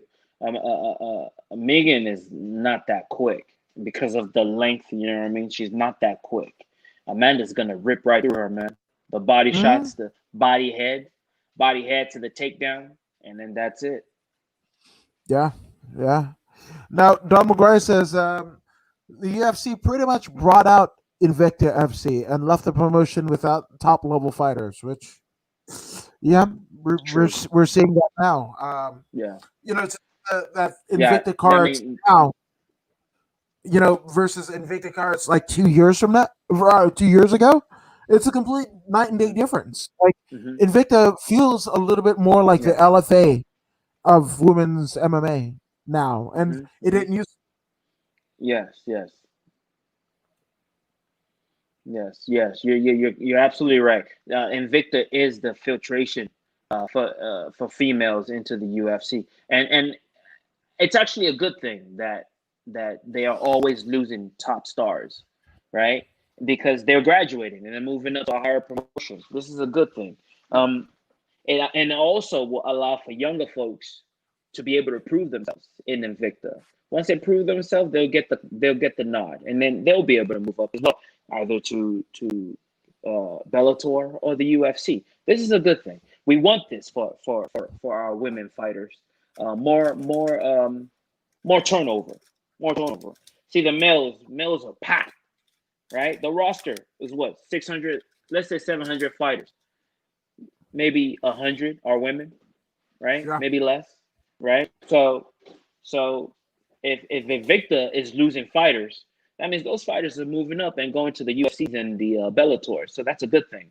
So let's Yeah. keep that going. Let's keep that going. Even though Yeah. Invicta is a prestigious place, I do agree. Invicta is a prestigious place, and it must be funded. I agree Yeah. with Invicta being funded, but I also agree with these women moving up into the biggest stage that there is. I don't know, Voodoo. I want Invicta to be the biggest stage. That's it. I want one championship to also be the biggest stage. I just, competition means that everybody's thriving, right? Look how, even though the money wasn't there, Okay. you look where, an MMA lithosphere where we had, WEC, where we had Strikeforce, where, I mean, Hmm. Pride had already died out and whatever, but and then you had the Yeah. offshoots of the Cage and all the regional shows. Like, to me, I thought the prospect of the sport was a lot more healthy than it is now. Now you've got a lot more skill set. It's almost like a WWE comparison, right? Everybody looks like CrossFitters and Hmm. you know Greek Adonises, right? Even the women, Hmm. right? Hmm. Adonises and Aphrodites, right? Hmm. But Hmm. again, you don't have the personality, right? Hmm. Yeah, the money could be there, but Hmm. are they captivating the audience, right? And that's the catch 22 about having all of the, you know, um, fights, religiously almost every Saturday since July, right? Where Hmm. the UFC has the market share, but is Hmm. everybody watching every Saturday? Are there stars on every card? Look at the Holloway Cater fight. If not for that fight, that main event fight, the rest of the card would have been a throwaway. Well, see, I love Invicta, right? But it's only women there. It's only women. It's only that right there splits the viewers. You know what I mean? I mean, do women really watch MMA that much? I don't think it's about a watch thing. I'd say if you compete, hell, Phantom Fox wants to compete in high level MMA. Fuck, let's have a transgender league. Let's have, like, whatever. If you want to compete, fuck it. There should be somewhere that you can ply your trade rather than Fallon Fox fighting, biological women, right? Born women or whatever. Hmm. If Fallon Hmm. Fox wants to fight, let her Hmm. fight against other, Hmm. other of her kind, right? And I don't mean to, I don't know the Yeah, terminology, so yeah. forgive me or I know whatever. what you But mean. I know what you mean. Yeah, I, I get what you're saying. I get what you're saying because Fallon Fox is coming to the ring with specific advantages: bone density, muscle mass. You know what I'm saying? Okay, so you transition, but you get to keep all those perks. no, How's that fair? There's nothing fair about that. You still have a man's uh um you still have a man's um how do you say qualities. genetically, You still have a yeah, man's qualities, and you're going in the ring with a yeah genetically, right? So you have at least 60% more mass and bone density than your opposition. I mean, how's that fair? How's that fair to the female, right? It could be the best female. It's even if the female was good enough to beat the male, or the transition fighter, it's still not fair. It's still not fair. It's like I get to do steroids and you don't. Right. Even though you're the better fighter and you have a better chance of beating me, the fact that I'm doing steroids is already not fair. It's Right. not fair. Why Right. should you have to work so hard? Yeah. No. And I get that. Right. So, but I just feel, look, Mariana Rodriguez and Amanda Hebus, right? Imagine if that didn't Yes. happen. Imagine if we didn't have Mm-hmm. Nunez and Anderson. We didn't have all of these females, as talented as they may be. They didn't have, a world without Ronda Rousey. Again, UFC was a world without women's MMA just 10 short years ago, right? I mean, very famously, Christmas of 2010. I remember it because it was like when my dad passed away, because Dana White was caught right outside of a Beverly Hills steakhouse and said, like, hey, Ronda Rousey's, tearing shit up in Strikeforce. Will we ever see women in the UFC? And he said, never. Never. Never. And look, we've got 4 divisions. We have Mm-hmm. Invicta. To me, when you have a female fight on the card, in many ways they are having the same plight as men did literally 20 years Mm-hmm. ago, right? The Yes. same for relevance, people True. not thinking it's sport, your own, men, if women didn't watch MMA, women's MMA, men didn't watch regular MMA. You had, right up until the Mm-hmm. New York basically, giving the green light again to mixed martial arts, you had a gay, this is fact, you had a gay state person in Mm-hmm. legislature. I was just like, Mm-hmm. oh, it's men just rolling around in a cage, and he tried to make it erotic and stuff like that. And it's just like that was within the last 5 years, right? The only reason, don't get it twisted, the only reason why MMA is good in New York, it wasn't about all of the people that died because there was unregulated smoker fights, right? Which Mm-hmm. that gets me so pissed off when I hear coaches and gyms because Californians are shut down. They're like, oh, we'll have smoker fights. People could die. People could die because there's no regulation, there's no insurance, there's no, like, why would anybody want to go back there, right? And the only Mm-hmm. reason why the UFC is in New York and MMA is in New York is, again, the grudge that the Fertitas, Lorenzo and Frank Fertitta, they own the stations and all of the other casinos, the largest non-union conglomerate of casinos in the world, right? Obviously, New York is union heavy, right? So you don't Mm-hmm. basically have our union bosses in your casinos. Guess what? We're not going to have your UFC in our state. And everybody faltered, right? And it wasn't about, again, a litany of people. There was 10 deaths in glorified smokers in New York State from the time that Joe Rogan famously says it went from New York to Dothan, Alabama within a week, right? In that 20 something years, there was at least 10 deaths in New York in in MMA smoker fights, right? That wasn't enough to push the hand of New York State legislature to get some regulation in there. It was the UFC getting bought by an Mm-hmm. entity not owned by the Fertitas in WME, and then they greenlit it. That's it, you Mm-hmm. know? So that's what I'm saying. Everybody, I want everybody to have a chance at this. I want everybody to make money, a livable wage doing this. Because if you're losing the brain stuff, if you're acquiring the skills, if you're making the sacrifices, damn it, you deserve the world. I feel. Yeah, yeah, you're right. You're right. And until Invicta is able to generate the views as Bellator and and the UFC, fighters are gonna keep traveling. You know, they won't be able to build a nice stable of fighters of their own and become self sufficient. Until then, this is gonna be the the avenue for these great fighters. They will have to transition over. to a bigger platform, so they can get that payday that you were just talking about. You know.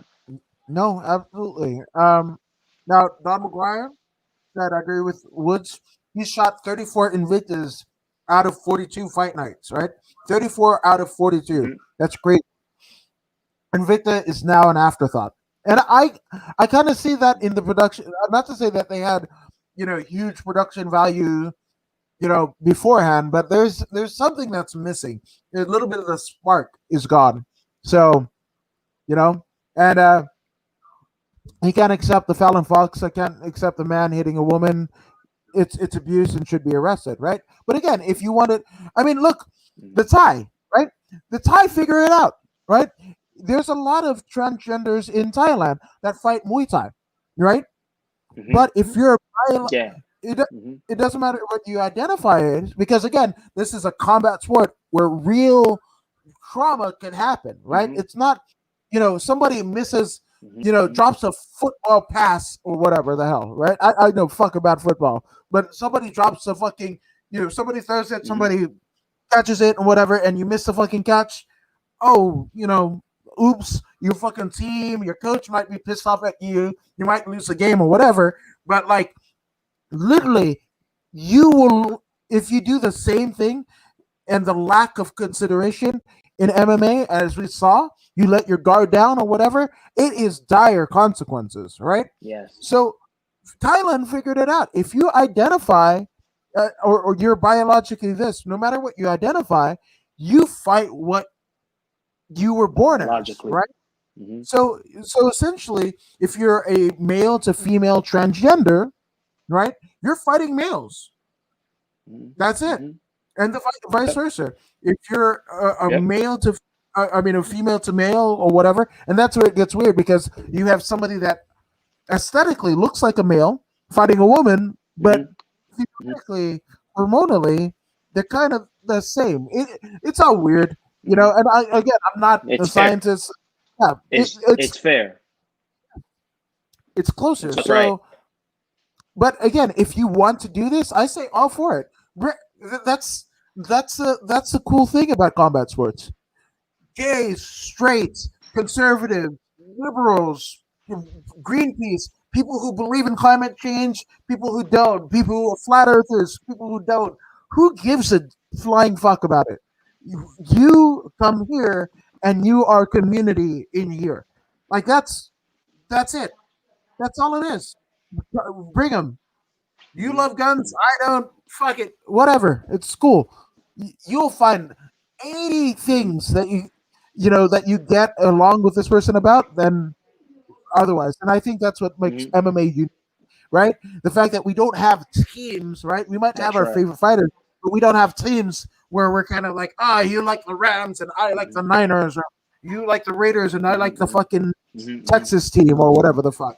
Like it's something cool, Mm-hmm. So I want everybody that wants to do this to have a chance to be able to do this at a high level and at a way that it makes sense. You know? Mm-hmm. Mm-hmm. Yeah. Mm-hmm. And Don Yes. McGuire Yes. says, Most definitely. Safety first, man. yeah, Safety first. if I hit my wife and go to jail, why should it be allowed in the sport? Yeah. Yeah.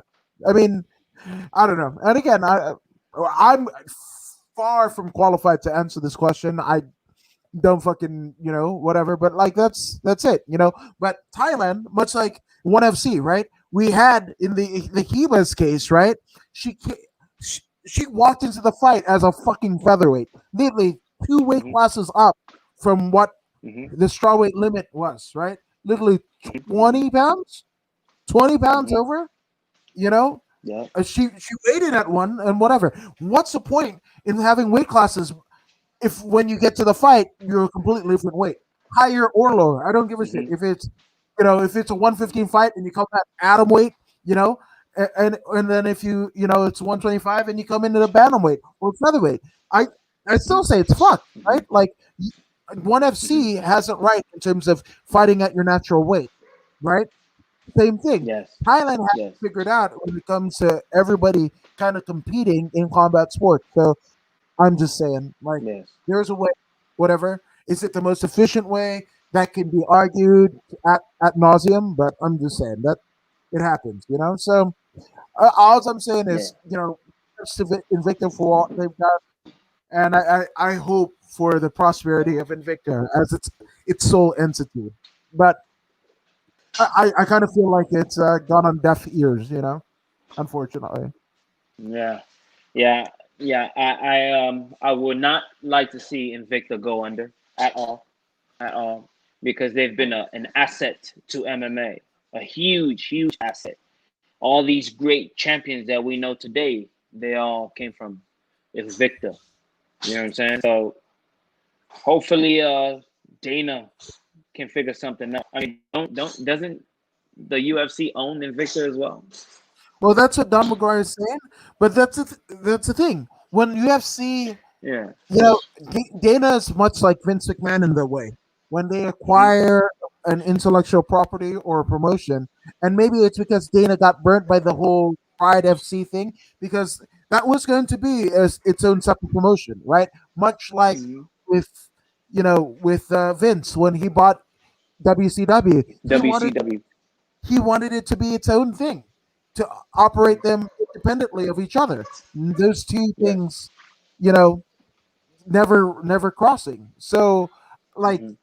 unfortunately, Vince and Dana White are similar in that way, where when they acquire it, they are the alpha. They are alpha type Yeah. personality, so they end up absorbing all of it. So, which Hmm. says everything that you need to say about it. And apparently, yeah, they own Invicta. The UFC owns Invicta. Which Hmm. fuck, man. Yeah. I'm not happy about, but yeah, well, Dana does shit that I'm not happy about. But speaking of great But champions from another promotion, oh, good. I was gonna say, but he did carry us through 2020, giving us Fight Island. Then he does things like that, then you gotta forgive him. I mean, I guess we could go this way because we're heading into the co-main event, but obviously the first half of the pay-per-view card, and again, this was Dana White's line in the sand to all the hackers that went ahead and illegally streamed fights. This was it. He was Old Testament Jesus. He was preaching hellfire and brimstone, right, to anybody who illegally streamed it, right? And wouldn't you know who won the pony? Because the people who paid the exorbitant fee of $15 increase for this fight essentially didn't see the first three fights of the card because the ESPN stream said she went bumskis the first three fights. And that's and I don't know if this price point, this $90 price point going forward, I don't know if it's just for this fight. I hope it's just for this fight because outside of Connor, and this is where the UFC has failed to create new stars. And it's hard to say like you're creating new stars because each fighter is they're independent contractors. You Mhm. can put just like they did with Hebas and Ronda beforehand, right? You put all your promotional dollars into somebody, and they get viciously KO'd, and then whoop, all that investment is gone, right? So it's very Yeah, hard. yeah, But speaking yeah. about very hard, I think it's going to be hard to justify for anybody paying $90 a fight in addition to or the $4.99 for ESPN Plus, the $70 to $80 for your internet to carry said service, and maybe if you have, Fight Pass, you still have Fight Pass. I still have Fight Pass. I mean, I write it off at the end of the year to do the show, but I still have Fight Hmm. Pass. There's Hmm. some great fights there, but Vince McMahon Hmm. figured it out where he basically everything $9.99 a month. We're giving you everything, all the shit you love, plus all the shit that you might, get into. The current shit, we're gonna put it in there, all for you, right? So I Hmm. hope this is the last, 89.99 card or whatever. And if it isn't, you're gonna be hard pressed to find anybody who you have to be a diehard to spend $90 once a month for a UFC card that may not Hmm. have names. True. Or get a bunch of your buddies together. You know what I'm saying? Somebody's gonna have to host it. Everybody pitching $5. Fuck it's That's a COVID. lot of people. I ain't dying for the UFC. Fuck that. I'm good. I'm good. So Uh, I'm not saying I'm not saying I had a stream. I'm just saying my connection was undefeated. Is what I'm saying. I saw the UFC fight.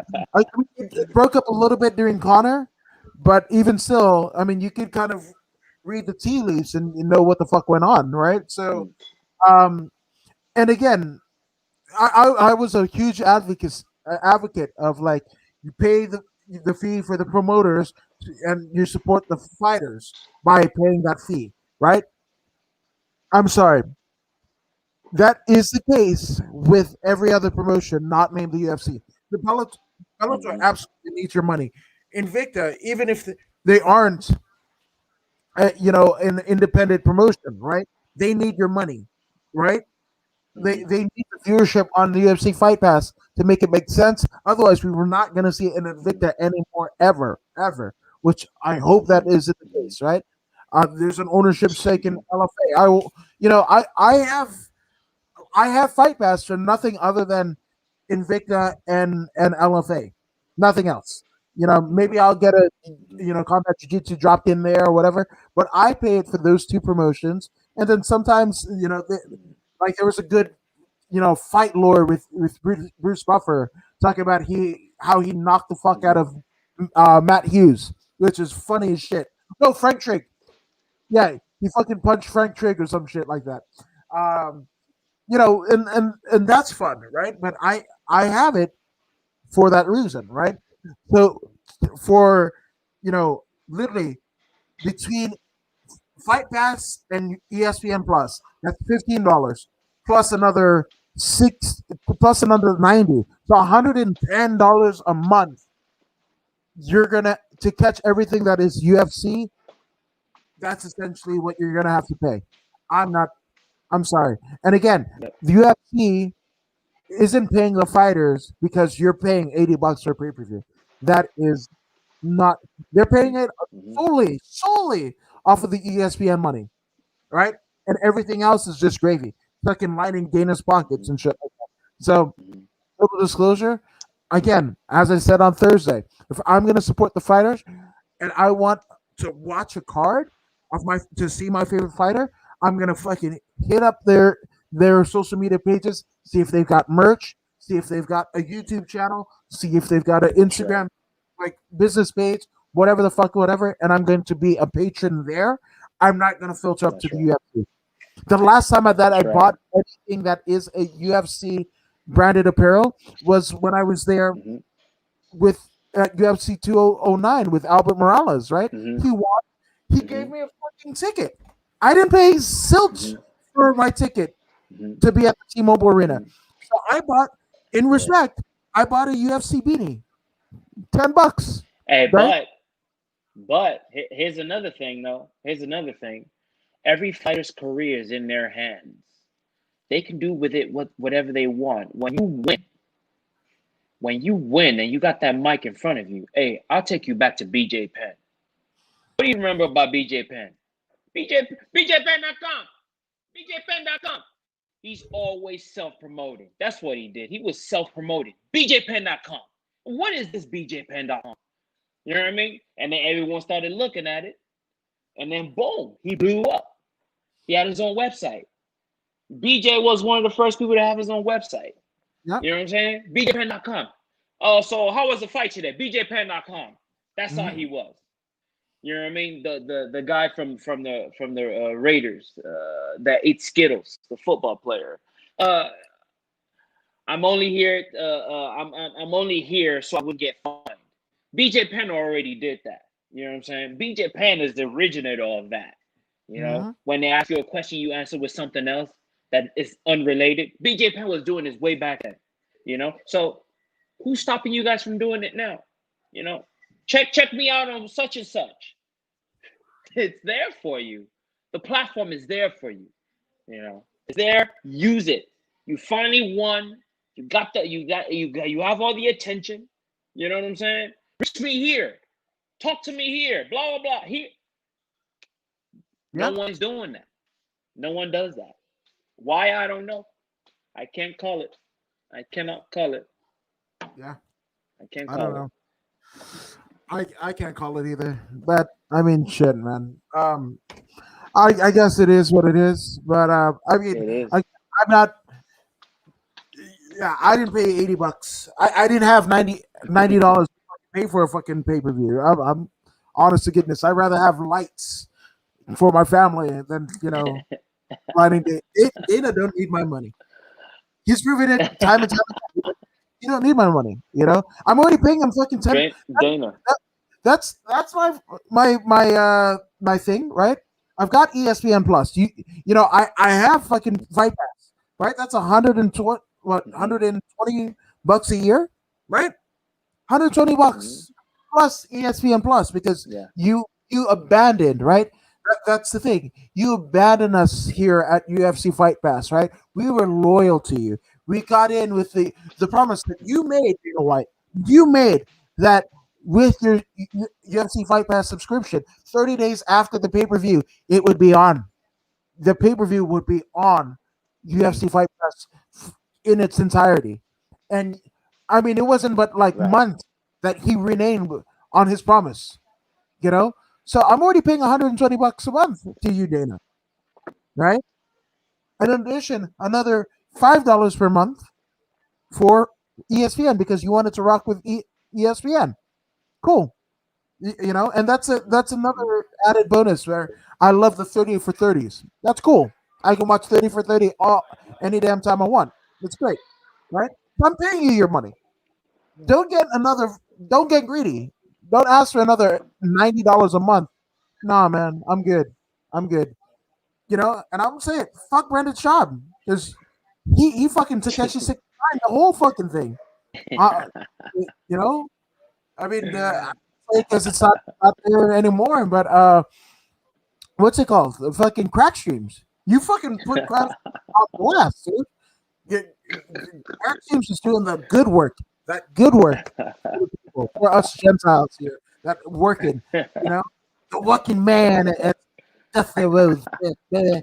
Yeah, so you already get it. So I'm good. So I'm just saying. I apologize. Not that it's my part in it, but like I feel sorry as fuck for people that were good and they bought the fucking pay per view and for the first three fights they couldn't see, and there's nothing. 24 hours later, almost 24 hours later, nothing from the UFC nor ESPN doing any fucking thing. I put it out on every social media. It's like I don't know who needs to hear this, but the UFC is not giving you back your money, right? And then people were like, "Oh, it's not the UFC, it's ESPN." Okay, cool. They ain't giving it either. Fucking before COVID, right? It was in Bristol, Connecticut. They were closing down the fucking headquarters of ESPN. That's Mhm. fact. Mhm. Before the UFC came into town, Mhm. they're about to close that up.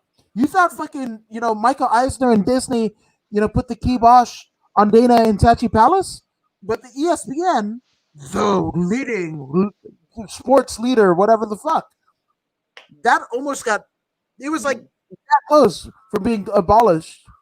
So I'm just saying, like, you Mhm. know, yeah, and Don McGuire says especially when people are starving, that is fact, right? 2020 was hard on everybody, right? And Mhm. there's some that it wasn't tough for, namely Dana White. I don't think Dana worried about where his lights were going to come from, No. where his meals were going to come from, right? And again, it's us fans that because we can call photographer, journalist, podcaster, fighter, even fighter, right? We all were fans of the sport, right? We all love this. And what are you gonna do? You're gonna fucking, you know, cream us no lube? Shit, man. Come on, Dana, you got to be ashamed of yourself. But you got no shame, bud. That's that's the honest to goodness truth. So That's what I got. Hey, what is it? WXM, the little people that bought the UFC. WXM, something like that. Oh, it's, WME. Yeah, something like that. They want a high return. I mean, Yeah. they did pay $4.2 billion. They want their Well, money now. 3.8. So I think it three, was okay. So three. It so was 3.84. three 3.84. Yeah, that's a lot of money, man. That's Yeah, three billion. it's billion. It went from it sold for 5 million. Now it's worth 3 billion, three Yeah, point eight billion. yeah. Man, That's unbelievable. a hell of a return on investment, man. So I hope my Neo stock Most definitely. gets to be there in 25 years. That's what I'm hoping. Hoping. Yeah. Just saying. But one thing that I'm sure you guys are hoping for is the co-main events of the evening. Because we have former Bellator champion Michael Iron Mike Chandler going up against the tough and durable Dan the Hangman Hooker. But durable, he was not on Mhm. this particular night. It was crazy because it looked like Jack taking on the fucking, the giant in the beanstalk. It looked like David and Goliath. I didn't realize how short that Chandler was until he got in there with Hooker.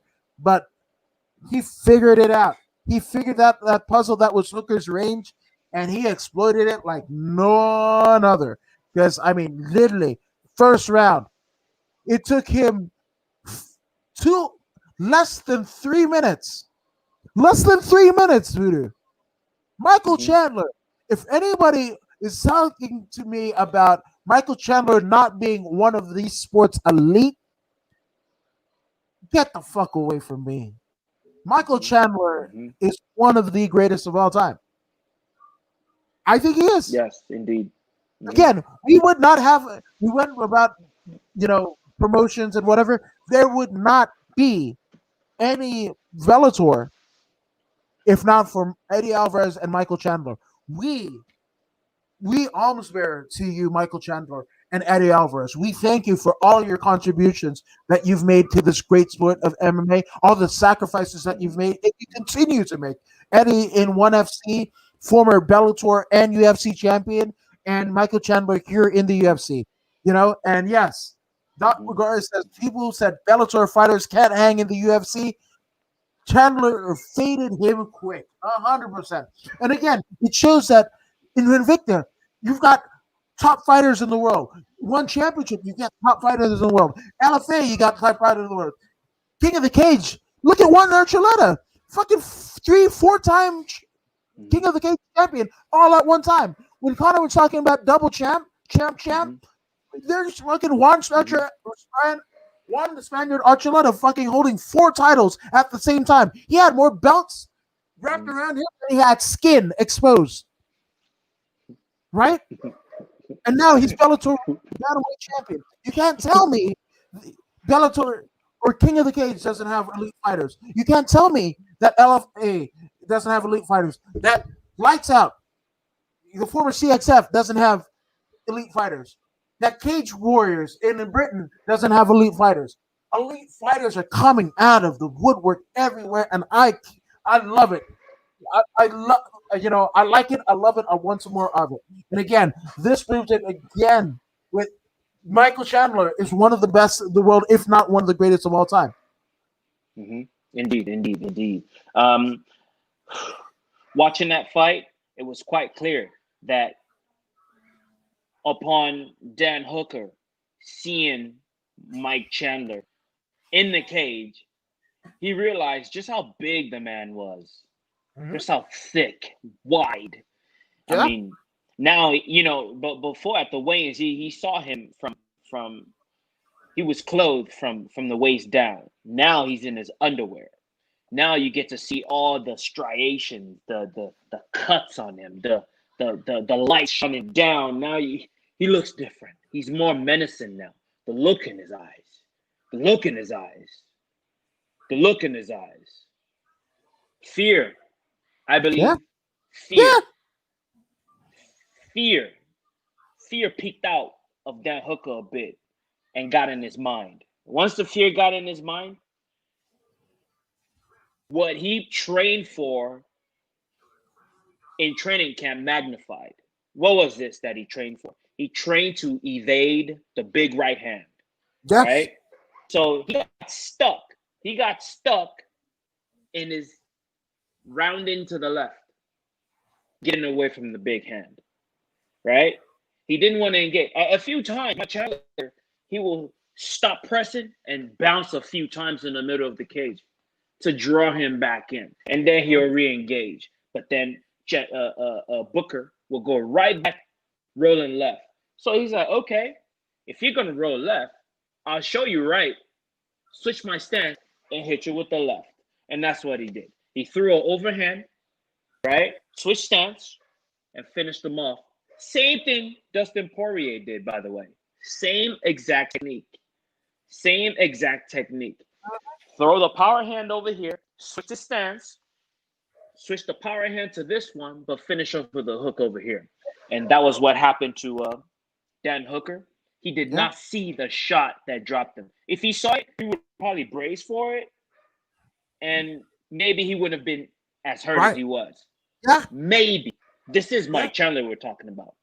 If he saw it, then maybe he would have a chance to brace for it. But even so, I don't think a man that powerful hitting you, cleaning your jaw, you will be able to recover from something like that. So once he got hit, actually, it was even better that he got hit when he didn't see it coming. Then nothing will break. See, his face would just go with the motion, right? If he saw it coming, he'll tense. And in that tenseness, and if he gets hit, his face could possibly explode. But lucky for him, he didn't see it. God was watching over him. God wants him to see his daughter again and his wife. Even though he's going to be stuck on Fight Island for another month. Yeah. Go back to his country of New Zealand and then quarantine for 2 weeks before he can see his family or touch his family. So it's a bad situation for Dan Hooker right now. But he did say he's got people he can train with while he's waiting for his appointment, for his hotel in New Zealand to open up. But Mike Chandler, talk about building your platform. Talk about coming in and planting seeds immediately. Mike Chandler is on his way to being the next Conor McGregor. In regards to, he might not sell like Conor McGregor, but in being box office to express and exactly, he's on his way. Yeah. Can he fight? Damn right he can fight. Yeah, fuck yeah. Damn right he can fight. Can he rock the mic? Look at him at the press conference. The man speaks great English. Amazing. Clear English. He understands how to connect with old, young. He's a father. The things that he was saying. Good old American boy. Yeah. Good old American boy. That's what you have here. And America will back a dude like this on a platform like this. America will back him because this is the type of people that we want representing us. Yep. He's a family man. He adopted a son. You know what I'm saying? He says all the right things. He's well spoken, right? So he can fight. He can speak. Yeah. That promo that he cut.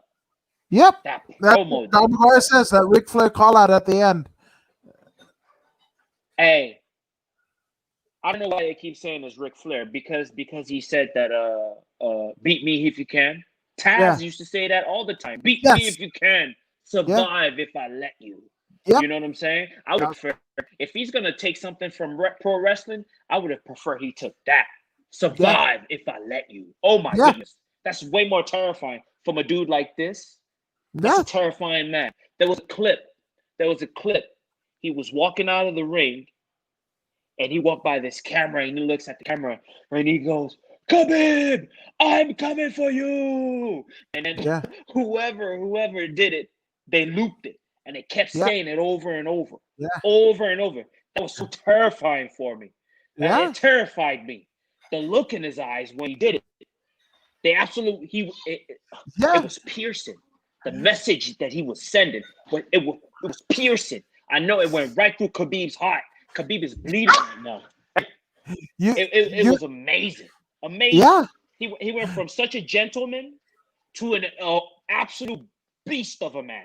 He yes, transformed before you. This is yes, what Dan Hooker saw. He said, that's not yes, the same guy. That's a yeah. monster. That's a That's a monster. monster. That's the one that He's lives a under your back. monster. Yeah, That's a monster. That's a monster. You're coming yeah, in. I'm yeah, coming for you. yeah, That was so scary, bro. yeah. That was so scary. Absolutely. Now, You know, go ahead. Go ahead. no, no. You made some points. I'm gonna book at it, but go ahead. You were in the moment. I was gonna link it to Dustin, but Dustin's coming. It will link itself later. You will understand. So Yeah. you go ahead and lay it down, brother. Okay. So you know what it reminded me of? It reminded me of the Rocky. And again, I love the Rockies, but I can't tell you. To me, the Rocky all the way to fucking Creed. It's just one big fucking movie to me, and I love it. I fucking love it. You can talk shit about Rocky all you want. That's some of my favorite. I can sit and fucking binge watch Rocky all fucking day, every day, and not give a shit, right? But it reminded me of Rocky sitting at home and fucking Clubber Lang is fucking talking to Rocky and like, Rock Balboa, I want your ass. Like that shit. That's what it reminded. That's what it reminded me of. Fucking Michael Chandler's fucking Clubber Lang. He's fucking Clubber Lang. But Clubber Lang fucking wrestle. Clubber Lang wasn't a former world champion. Michael Chandler is. That makes him even more scarier than Clubber Lang. And Oh my God. yeah, and I love what Don McGuire said. He shot at Michael Chandler at Dynamite 2 when he faced Pitbull. Amazing, Beat him twice, right? Twice. And He beat him twice.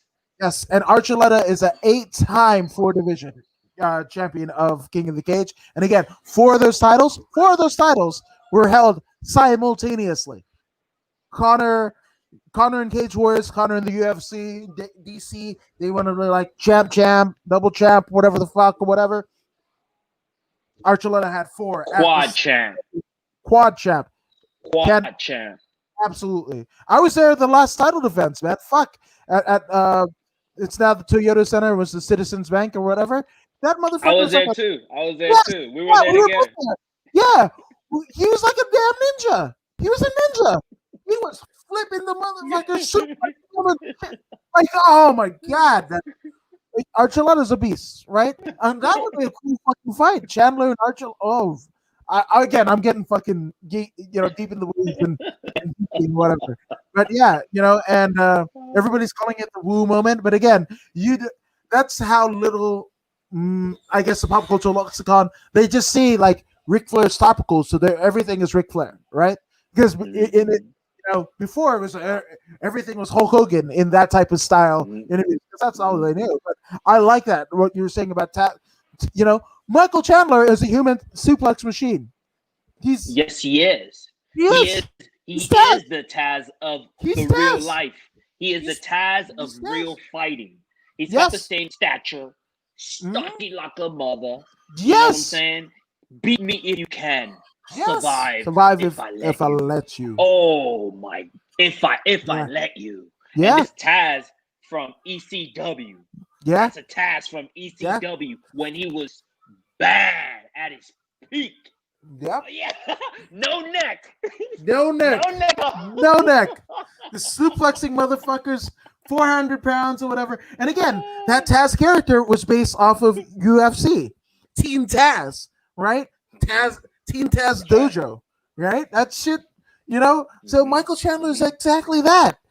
Fuck, man. I love Michael Chandler. I loved him before this. I loved him for him and Eddie Alvarez are the benchmark in terms of the pillars for what Bellator is. You got to throw Dave Rickles in there. Another man that I think gets overlooked, and I swear to God, I will shout his name from the rooftop. The fucking baddest man on the planet, Joe Warren, right? You got those 4. You've got Dave Rickles, you've got Eddie Alvarez, Michael Chandler, and Dave and then the fucking Joe Warren. Those are the four. Those are the Warren. pillars. The four pillars that Bellator was built on. Then you had the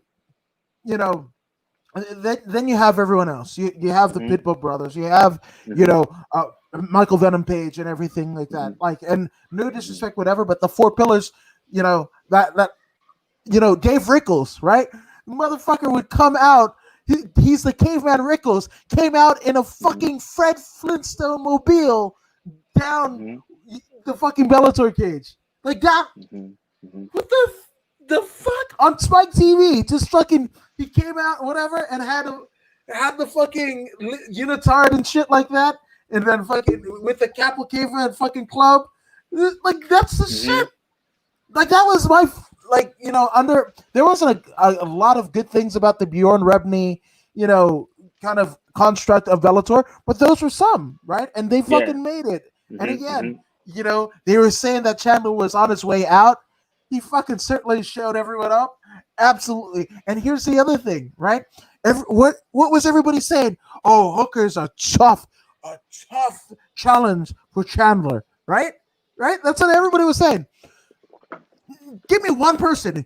Show me one tweet, one post on any social media platform that was talking about Dan Hooker in any way after last night. He got leapfrogged. Hooker has the skills. Hooker has the skills to be a good competition, But the man that he saw, he was afraid of. Yeah. Because he couldn't throw anything. He didn't measure his distance. He didn't do anything. He wasn't willing to engage at all. And I understand. The man that I saw terrified me from home. Yes. He was right there in the cage, 1,000%. locked in with him. Locked in. I totally get it, Chandler. I am not mad at you. I understand. Yeah. I understand. You saw your life flash before your eyes. I understand. I'm not mad at you, man. Live to fight another day. That was a smart decision by you. But it's okay, Chandler. It's okay. Don't worry. You'll get another chance. You mean Hooker? You mean Hooker? Yeah. Hooker. I'm talking Hooker. Yeah. Hooker will get another chance. Yeah. He'll get another chance because Chandler is not a man you want to stand in front of right now. No one should stand in front of him. They should just hand him the belt. Straight up. Just hand him the belt so he doesn't hurt anyone. I'm with that. So he doesn't hurt anyone. I'm with that. Just give him the belt. Yeah. I'm with it. I'm good. Yeah. I'm fucking with that. I'm good with that. That's it. It's really bad. It's really bad. Someone's gonna hurt. This guy is on a whole nother physical level. Yeah. He's just the bodies will pile up. You don't want that to happen. Did you see that? Yes. That backflip off the cage. That was backflip. Yes. Look how high he flew. Oh my God. Look how high he flew. That was, and again, just telling you how elite level athlete that Michael Chandler is, right? He can out wrestle you. He can outstrike you. And again, what people were saying, right? Chandler was telling him, it's like, this is not new for me. I've been training with UFC fighters my entire fucking life. I helped Romero get ready for fucking Izzy. Chandler's been in there, working, and again, it's not like he was working for nothing because he got three-time Bellator champion for his trouble. He was a co-main event in Madison Square Garden. You don't get that for nothing, so fucking shout out to Chandler, man. And yes, Rickles rivaled one Mayhem Miller in terms of walkouts. And again, I'm gonna edge out. I'm gonna say Rickles is better than Mayhem because I when I was 7 was Flood Flintstone for Halloween. So I'm just saying I got the feet to match is what I'm saying. So so shout out to Dave Rickles, who again I don't think gets the credit that he's due. So shout out to them. Shout out to fucking Chandler. And shout out to Bellator. This is a win for Bellator, and every other promotion that again, Dana White and all the UFC fans, not fans of MMA, UFC fans say that everybody else ain't shit. No, nope, you're sorely mistaken. You're mistaken, and he's gonna rival. I think he's gonna rival what Eddie Alvarez did. He's gonna pick up a title and fucking bounce, and you deserve it. I think You he's gonna gotta. be better than Eddie. I He's think gonna be so. better than Eddie. I agree. I agree. Yeah. He I the agree. guy, the A man. Hey, if you haven't seen that clip of him, it's on my Instagram on the story. It's such. I believe it might be the last one. It's so Yeah. terrifying, man. Yeah. Khabib, I'm coming for you. Yeah. It was almost. It seemed like he was possessed. Yes. He was possessed by the powers, by the Ultimate Warrior. It was so intense, so intense, jacked up from winning by knockout, devastating knockout, climbs the cage, flies 50 feet in the air, Pretty almost much. went through the cage. I mean, Yeah. through the mat. Yeah. For the canvas. You know what Yeah. I'm saying? What an explosive landing! Yeah. And then he cuts that mad promo, and then on his way back, he delivers that piercing message to Khabib.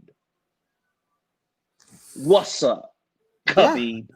Yeah. That's the fight I want to see. Yeah. Khabib. I want to see him and Khabib go. What's up, Khabib? I I'm wouldn't want good. to either, Khabib. I understand. Yeah. I I'm good. don't want no I'm- part of that. Habib doesn't fit.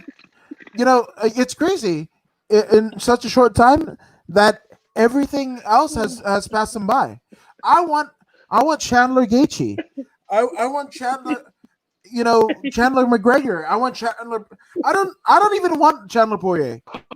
Like Poirier doesn't. Poirier is going to be the Triple H, right? He's going to be the guy who worked with the guy that drew money, right? Because he worked with Connor, right? And Okay. then he walked, which I think we should fucking just get into it, right? Yeah. We're at the main Let's event exactly. I was about to of ask the that. I was evening. just about Because we to. had the notorious one, Conor McGregor, Major Domo of Proper 12 Whiskey, and the Mac Life and everything, and he gets viciously KO'd in the second round by one Diamond Dustin Poirier. And Mhm. yeah, shout out to Poirier. This is fucking great. Now what it isn't great, and there's two sides to the story, right? Because I said Mhm. I felt Connor had to win because again, Connor winning means Connor in the sport Mhm. means that there's more red panty nights for all, Yes. theoretically Yes. speaking, right? And with a Yes. loss, and especially one as viciously as we saw last night, Mhm. it's no, it's not there, so that's my feeling. And Ken, I know, I know maybe fucking Dustin Poirier was high from the fumes of his color me mine shirt. It literally looked like a shirt that was painted by numbers and then they threw bleach on it on the end, and it looked maybe he was high on bleach themes that he said he didn't want to fucking fight Chandler again. Chandler's a star. Dustin, you know, I love I love you as a fighter. You're one of my favorite fighters, right? You're your hot sauce from everything. Like kudos to you for setting it up and hooking up Connor at the weigh-ins. That was marketing 101. That is a fucking slam dunk because now you have fucking Connor and Poirier with Connor in hand, the fucking promo person he is, and whatever with the fucking hot sauce. That's your next fucking fucking stretch of ads and social media promotions right there. Like fucking like that's it. And there's gonna be a shit ton of people, that are going to be helped because of not just Dustin's contribution to his own fight, I mean not fight, but his charity, right? But also Connor is probably gonna make a sizable donation, right? So you win, Dustin. But the one thing that you are not is you are not the star. You're not the star. You needed for this. If Dustin Poirier was in a fight, a main event fight with anybody else not named Conor McGregor, would you pay $90 for this fucking card to see Dustin Poirier fight? Well, no one in the UFC can do that. Only McGregor is the only one that can link up with anyone else Yep. and produce such revenue because he is special in that regards. No one else, not even Khabib, with all his 29 and 0 and 150 million Russians, he can't sell pay-per-view like Conor sells Nope. pay-per-view. It's a fact. It's not that I hate Khabib or I'm hating on No. Khabib. It's ain't about hate. It's about facts. Conor is the cash king. You know what I'm saying? It's a fact. But let's dive into this. Let's dive into this head first. So what happened in the match? Conor, he got knocked out. But why did Conor get knocked out? Conor was, I wouldn't call it flat-footed.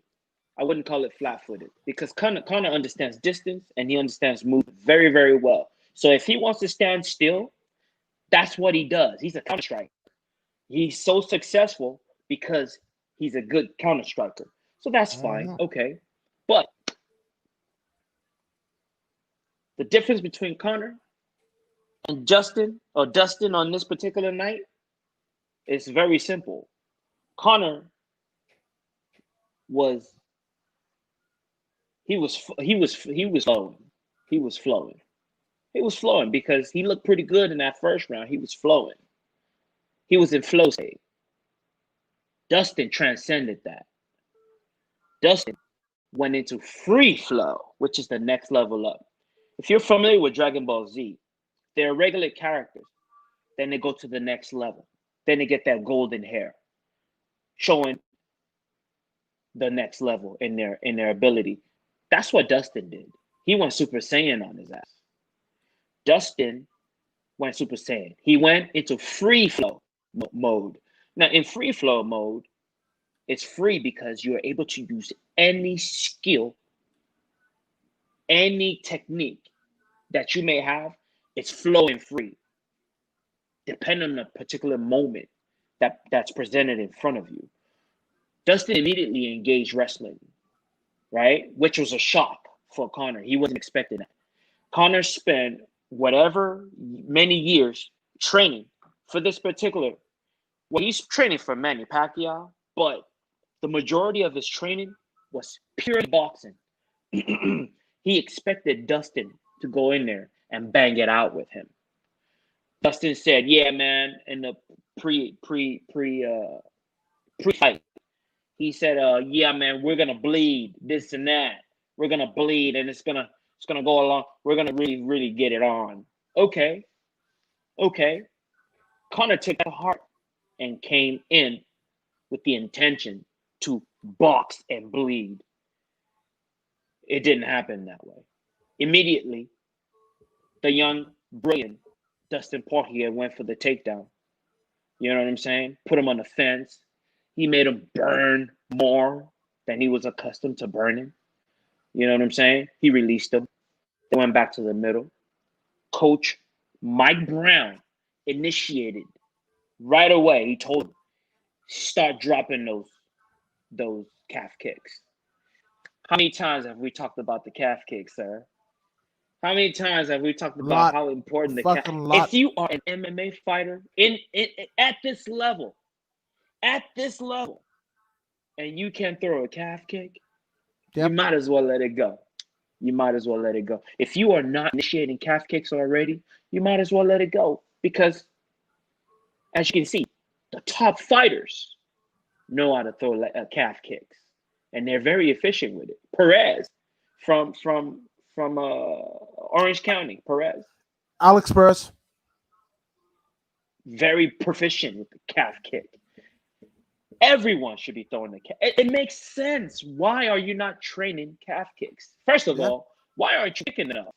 That's the first question you need to ask yourself. Yep. Why aren't you kicking enough? Why aren't you kicking enough? And why aren't you throwing calf kicks? Conor threw 2 kicks. He threw a spinning heel kick, which was beautiful, on the money. If it would have landed, Dustin would have died. But he threw that 1 kick, and he probably threw 1 or 2 more kicks to the legs. But the fact that he didn't expect that first one to land, the first one was the one that did the damage. The first one immobilized him immediately, shocked his mind. What is going on here? The takedown was bad, but that calf kick did it.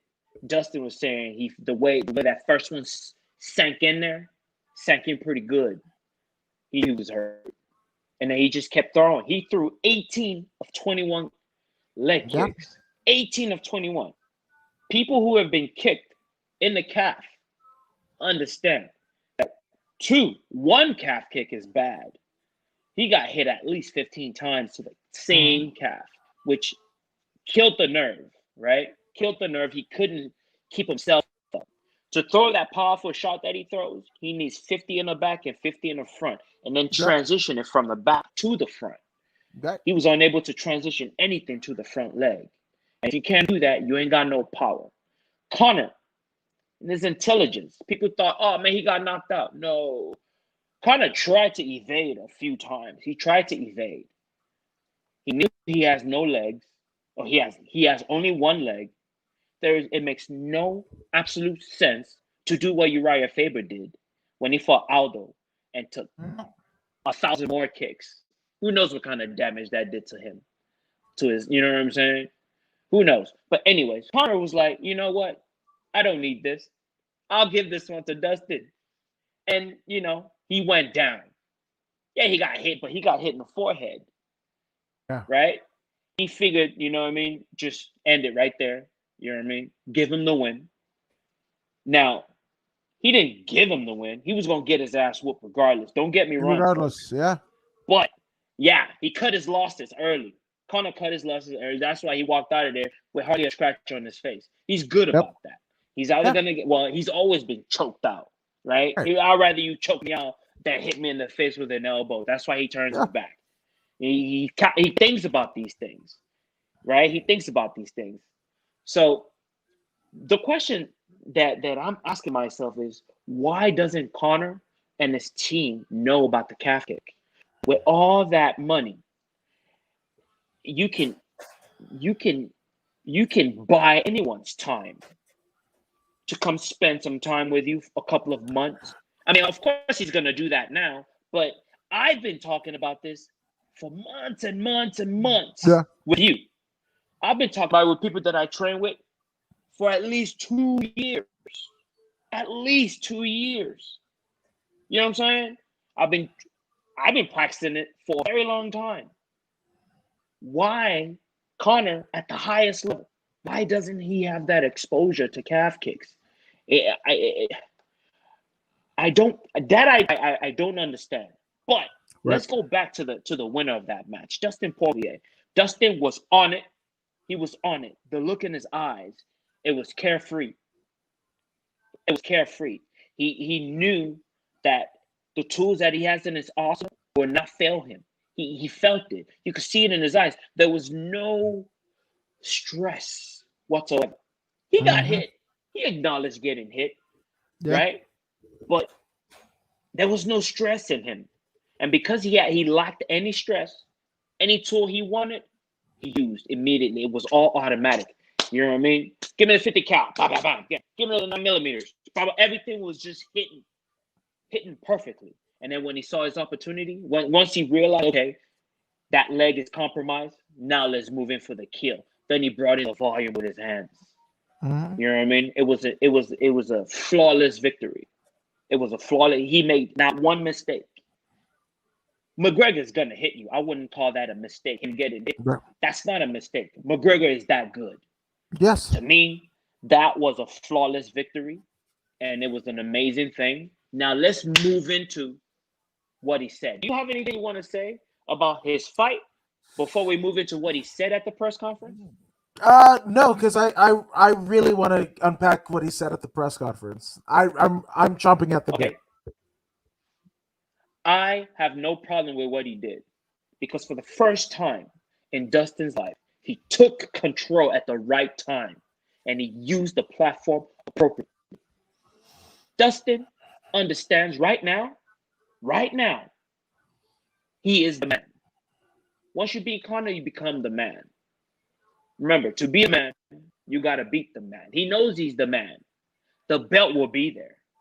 He's got what, 8 more fights on his contract? The belt will be there, man. Why rush in there and go fight Chandler right now?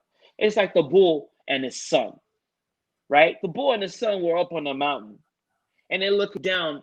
All the cows are down there. The son says, let's run down there and do our thing. The dad said, why not walk down there and do our thing? That's what Dustin did. Dustin is finally matured. I love the way he did it. I wouldn't want to fight Mike Chandler right now either. Mike Chandler is red hot, homie. He's red hot like lava. Anything that gets in his way right now will get scorched. Why don't you throw in Charles Oliveira? He's earned it. Throw him in. And by the way, Nate Diaz, you've been talking a lot of smack. I like to shut your mouth. Excellent call out.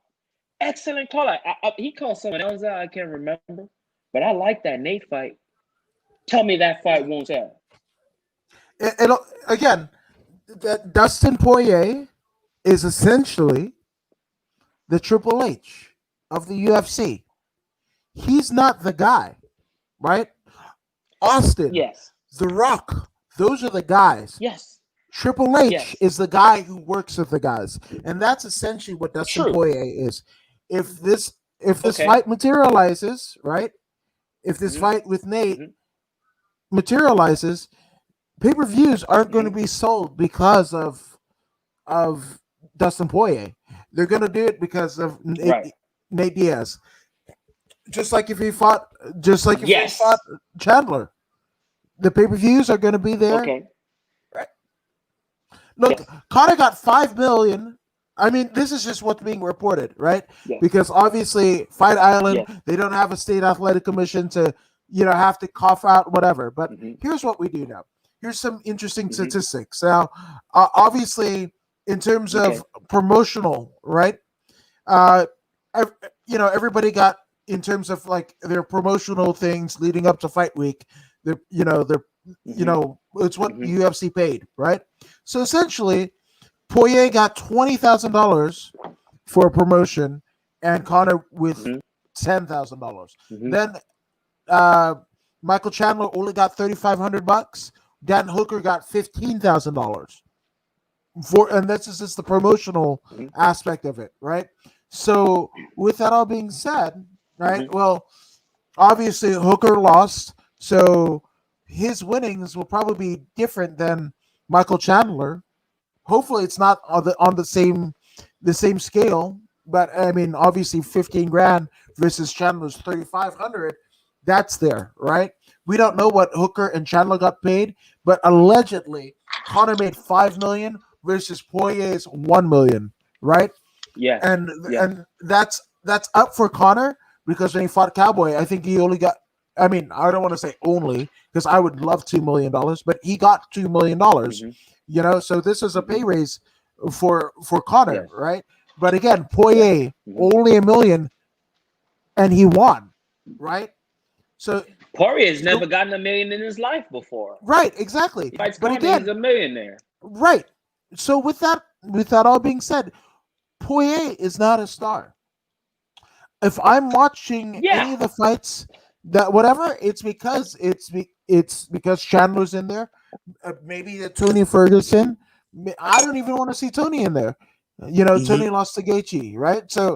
So yeah, let's Chandler's a star. I'll pay to see Chandler. I will pay. It's okay. It's okay. Dustin ain't gotta be the star. He's put himself in a position to have a match with any star that he wants. This is what's great about it. See, he can decline the Mike Chandler fight because he has an option. He has another option, which is good. Look, he's not going to get smashed up. He'll stay up there. He'll stay up there and he's not gonna get smashed up. This is great. It's a great idea not to fight Mike Chandler right now. I wouldn't fight Mike Chandler either if that was me. I'll look for somebody easier. Why not look for somebody easier? Let somebody else wear down Mike Chandler a little bit. Let somebody else wear him down. Then I'll go in there and fight him. You got to be strategic. You got to be strategic. You know what I mean? It's a smart thing for him to do. I can't remember who the other option was. It was for sure. It was Nick Diaz. Nick Diaz is the best fight for him right now. If I were him, I would be very vocal about fighting Nick Diaz. I mean, how much damage can he accumulate fighting Nick Diaz? Nick Diaz is not a power puncher. He doesn't go for the knockout. That's a very good fight for him. What, he's going to take him down to the ground and submit him? It ain't going to happen. Nate Diaz doesn't take people down and try and submit them. The only reason he wound up on the ground with Conor was because Conor went down there. So he's like, all right, this is my world. Let's go. But Nate's going to stand with him. And this is where he thrives. So he's going to go in there, another great performance against Nate. Even if he loses, it's going to be a great performance, fight of the night type fight. So he's going to get paid. I think he can beat Nate, though. I think he can beat Nate. He'll get paid because the leg kicks that he knows how to throw right now, it'll work against Nate Diaz as well. Nate's very flat-footed, even worse than Conor. You know what I mean? We've seen Nate lose to leg kicks and then eventually a head kick before. So Dustin is in prime. He's trying to make his bread right now. He's trying to stack. You know what I mean? Yeah. He'll probably fight two other people before he gets a Mike Chandler fight. People that he can beat. He's gonna set himself up for success. Build that brand a little bit more.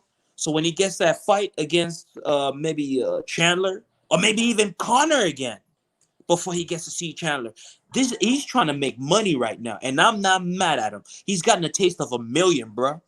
He's got a taste of $1 million. Now he's like, oh, so that's what Conor been doing all this time. I'm over here trying to be the best, trying to get a belt. The belt's gonna be there, man. Get your money right now. Someone that's in his position, get your money is the best thing for him to do. Get your money. The belt's gonna be there. Pick fights that you can win, like Mayweather does. Strategic, and then when there's no other option, then go fight Chandler for the title. Because Chandler's on his way to the title. I don't know. I don't think Oliveira can stop him. Charles Oliveira can't stop him. Really? I don't think so. The power, the ferocity, his wrestling. Have you ever seen Mike Chandler get caught with a submission? No. I've seen him knocked out. I've never seen him caught in a submission. Right. That wrestling game is gonna nullify that jiu-jitsu immediately. That ground and pound is gonna be vicious. We haven't even seen any of that yet. You know what I'm saying? He's got a clear size advantage over everyone. The only thing that doesn't excuse Khabib is Khabib has height with it. You know what I mean? Khabib is like 6 foot tall. You know what I'm saying? Yeah. Khabib is a big human. But Chandler, because he's a short man, he's 5'7". You know what I mean?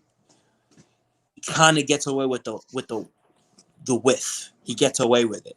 You know what I mean? Yeah. He was pretty massive in that cage. He was massive. He was massive in that cage. But he made the weight. So if he makes the weight, he's on weight. That's his weight class, I guess. Same for Khabib. He makes the weight. That's his weight class. But there's a but. There's a but in there. You know what I mean? Yeah, there's an asterisk for sure. Yeah. Go ahead. So, I mean, here's my thing, and it might be unpopular, but okay.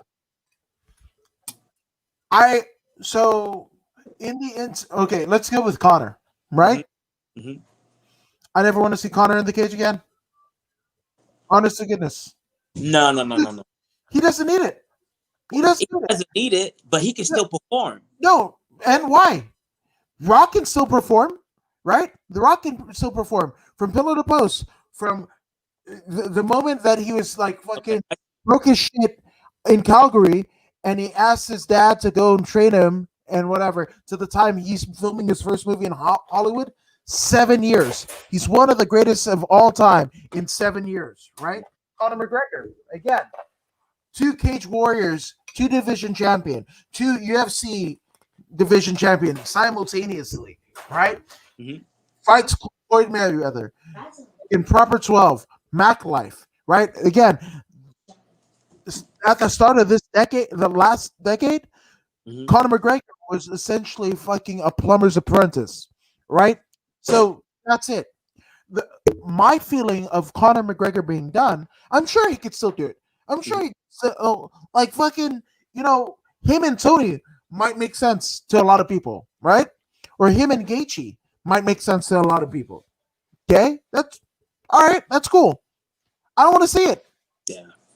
Connor is not as hungry.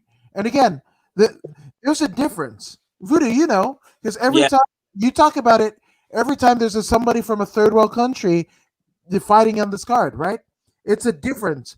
The hardship that you face here in America or in England or in Ireland or wherever the fuck, right?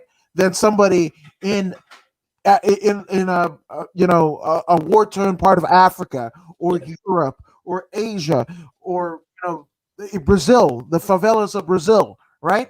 It's different, right? You're not hungry if you got a fucking Maserati, if you Yes. got a Rolls Royce, if you've got like you've got multi-million-dollar lawsuits, right? Like you're not hungry, Yes. and That's and that's my thing about it, right? Because again, you have to be all in the sport. You Mhm. can't treat this sport as your mistress, not one iota, because what the sport will kick your ass. yes. You Yeah. you thought Tiger Woods, you thought Tiger Woods' wife, fucking attacking him with a fucking golf club or something? No, no, no. Fucking, you'll be praying for fucking Elin Nordgren fucking chasing after you, fucking crashing into a fucking mailbox if you give up on the sport, right? And Mhm. that's what Connor's at, right? You just He has answered it. beat it. You just answered. You just answered the riddle. I asked in the beginning, how come Connor didn't understand the calf kick? That was it, man. That was it. You just answered that the $1 million question. He's not hungry anymore. No, He is a victim of his own success. yeah, He is a victim of his own success, which is a problem that I'd like to have anytime. yeah. You know what That's I'm saying? But you're right. You're right. You're right. There's no need. no need. Yeah, there's no need Do you see? because we all strive to make it to that point. You've already made it to that point at such a fast time. Why continue? You're right. That makes perfect sense. Yeah, and again, it's not you're not playing competitive chess, right? You're not playing badminton. This Hmm. you're not playing fucking croquet. Hmm. No, this is MMA, and you're fighting at the top, tippy top level Hmm. of it. You're still in the top 10 of a murderer's row of divisions, right? So that's never looked more scarier than it does right now, right? Never looked more scary. So why? I don't want to see Connor get like again. What's there? He's already gotten. He's fucking King Midas. Everything he touches turns to gold. Yeah. Right? Even in the shit that he loses. Yeah. Yeah. Right? Connor's wins and losses do not matter. Hey, Connor did sail away in a yacht. Yes. Right? Right? So again, for like Connor could still speak. He can still cut promos. I like that Connor. Mhm. Even though I don't maybe agree with everything he said some pretty unsavourably racially charged, religiously charged shit at the beat, right? I don't like all of that, but he also was true about a lot of it too, right? In terms of Habib's allegiances and shit like that, which is again why I don't want to see Habib back. I don't want to see Conor back. I don't want to see Habib back. Throw fucking Cowboy in there. I don't want to see fucking Cowboy back. I don't want to see Charlie Ferguson back. These men have far beyond paid their weight in gold and blood and guts to get where they are. They do not need to prove. They might need something to prove to themselves. Which shit again. Check out that fucking Bryant Gumbel, the real sports shit about ayahuasca and shit like that. Because if there's something, whatever, maybe you need your fucking brain rewired. because again, you don't need. I want you to go home to your wife and kids. All of you guys.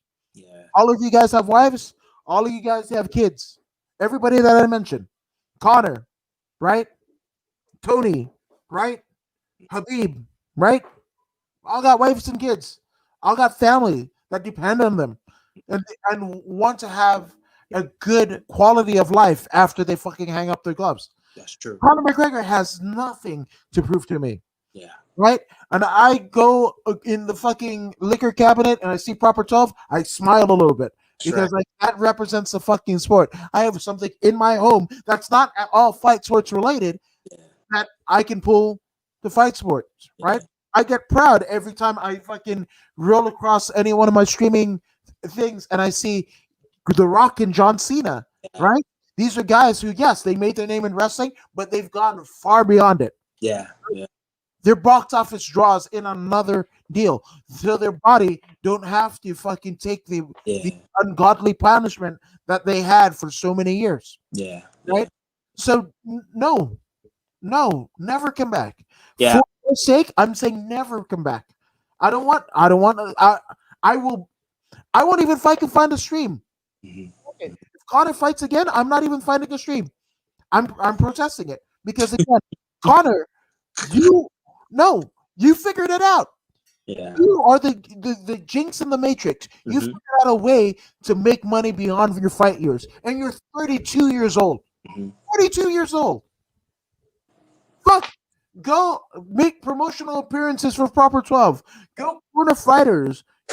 Train. Train to your heart's content. Fuck, I would love to see fucking Conor McGregor in Submission Underground. Fuck, I'd love to see him in Combat Jiu-Jitsu. Let's do some of that shit if you still want to compete, right? Let's do that for fun. But again, the amount of trauma on your head because you only got one fucking brain and you only got one noggin. It's gonna be far less than what you were doing in preparation for a fight, in terms of weight cutting, in terms of like all of that shit. So again, I don't want you here. You've proved your worth to me. Mhm. If it's me that you're trying to prove your worth to, you've already done it. Yeah.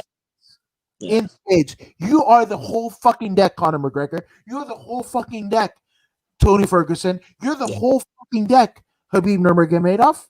Mhm. Let that shit chill. Let Gaethje fucking get his shit. Let Yeah. Chandler, let Poirier, let them try and figure out their way in the side. Let Oliveira figure out his way. Let Diaz, right? No, I don't even fucking want to see Diaz back. Honest to goodness. Yeah. He's What? already a millionaire. Yeah, what is Nick and Nate Diaz? I love them. I've got a fucking autographed picture with fucking Nate, Nick. right? And he's high as shit, and he wrote Aiden when I said Adam. It, that's fucking great. Fucking A. They're I've met Nick and Nate both. Nothing but gentlemen. Nothing but gentlemen, right? They're fucking hard asses. They're badasses. But they got nothing to prove to me. You know? They have the Diaz Academy out in Stockton. Look no further than former California State Bantamweight champion Brooke Mayo. This is her title belt. This is the legacy of the Diaz brothers. This Mhm. right here, because it's one of their pupils Mhm. in Brooke the Bully Mayo that won the very first women's 135-pound title, and that is what I hold in my hands. Mhm. That is your legacy. You got nothing to prove to me. I will fucking buy Proper 12 and represent clothing all day to keep you from getting in the cage. That's right. Like my man Yeah. Eddie Law of the Keyboard Warriors podcast. He wears represent all day, every day. I love you guys. Thank you for your fucking contributions. You need to contribute no more. Yeah. Yeah. Yeah. And somebody have to teach these boys how to save their money or utilize it to help them, maximize like Connor did. Yes, and that's the thing. Like Poirier's got the hot sauce. Hopefully that whatever he's doing the philanthropy in Yeah. in it works, right?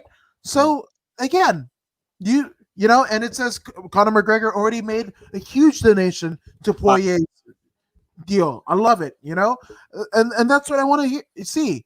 you know. But again, look at how crazy that the fucking Chuck Liddell Tito fight, whatever. You got everybody that is clamoring for Habib to come back, for the Diaz brothers to come back, for I said Habib, right? For Connor to come back, right? Lest you forget Tito Chuck 3, right? I had to work, right? And I was there for weigh-ins, right? I had to work the night of the show, but at a 17 505 seat arena like the Forum in Inglewood is, right? There was only 4,500 people in the building, right? 4,500 people in the building. And a lot of it wasn't paid when it was freebies, right? So I didn't attend it, right? And I tried to fucking like circle out any sort of social media or whatever so I can actually see it myself, right? And I just happened to be in Hollywood literally at midnight after the fight, right? Went to CVS and got something to drink, right? And I saw a lady with a Forum, like, polo, right? I was like, hey, were you at the fights tonight? It's like, yeah, I actually work the beer concession at the Forum, right? I was like, okay. So, I mean, did you hear about the fight and everything? He's like, oh, you're a fight fan.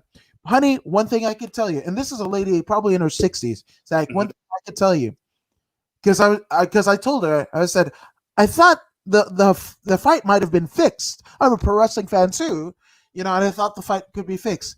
And she looked me dead in the eye. She said, honey, I'll tell you this. I am in the concourse of the Forum serving drinks. And when Tito connected with Chuck's jaw, I could hear it. And I don't even have good hearing. She's telling me. Holy shit. And she could hear it. And again, that is not too far-fetched because, again, one of the reasons why the Forum is one of the greatest venues alive is because the acoustics are like no other, right? We don't have sports teams. What did Madison Square Garden do? They say, guess what? Well, guess what? Some of the greatest concerts of all time have happened here. So we're going to make this the premier concert venue, bar none, right? So the acoustics of the Forum is second to none, right? And again, there's only 4,500 people of a 17,505 seat arena. So again, the walls echo, right? She heard it serving drinks in the concourse. So again, I ask you, if you had any respect for Tito, if you had any respect for Chuck, if you had any respect for McGregor, do you want to see any you pick a name, any division, anywhere, right? Bellator, UFC, LFA, one championship, whatever. Do you want to see your favorite fighter there end up like Tito and Chuck? When Tito and Chuck 3 came? No, I don't want to see that. Not at all. So why are we clamoring to get back? The Habib one, I really don't understand. It's not like he was an exciting fighter to watch anyway. Again, the greatest of all time. No greatest of all time, has a championship win over Al Iaquinta. And that was, nothing against Raging Al, but fuck it. That is the truth of the matter, right? So again, I don't want to see Conor McGregor, right? The fact that he was as a 32-year-old male, an athlete the caliber of Conor McGregor, right?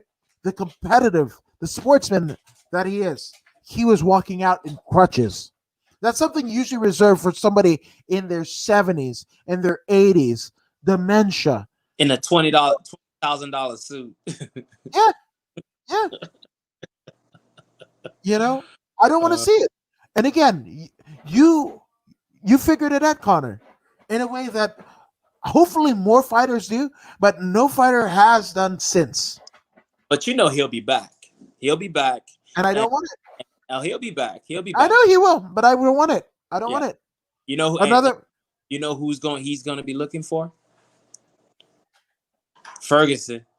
He's gonna be looking for Ferguson. All right, well, I like it even less. He's gonna be looking for. Hey, but this is a good fight for Ferguson because he could become a millionaire and then possibly just retire after that. If he gets that, I approve of that one.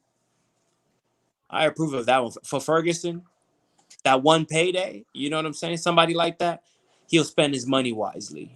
I don't believe he's the type that'll waste money. He needs that payday, man. He needs that pay.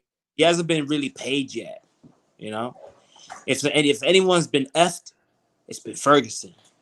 He's been by this system because he was 12 wins.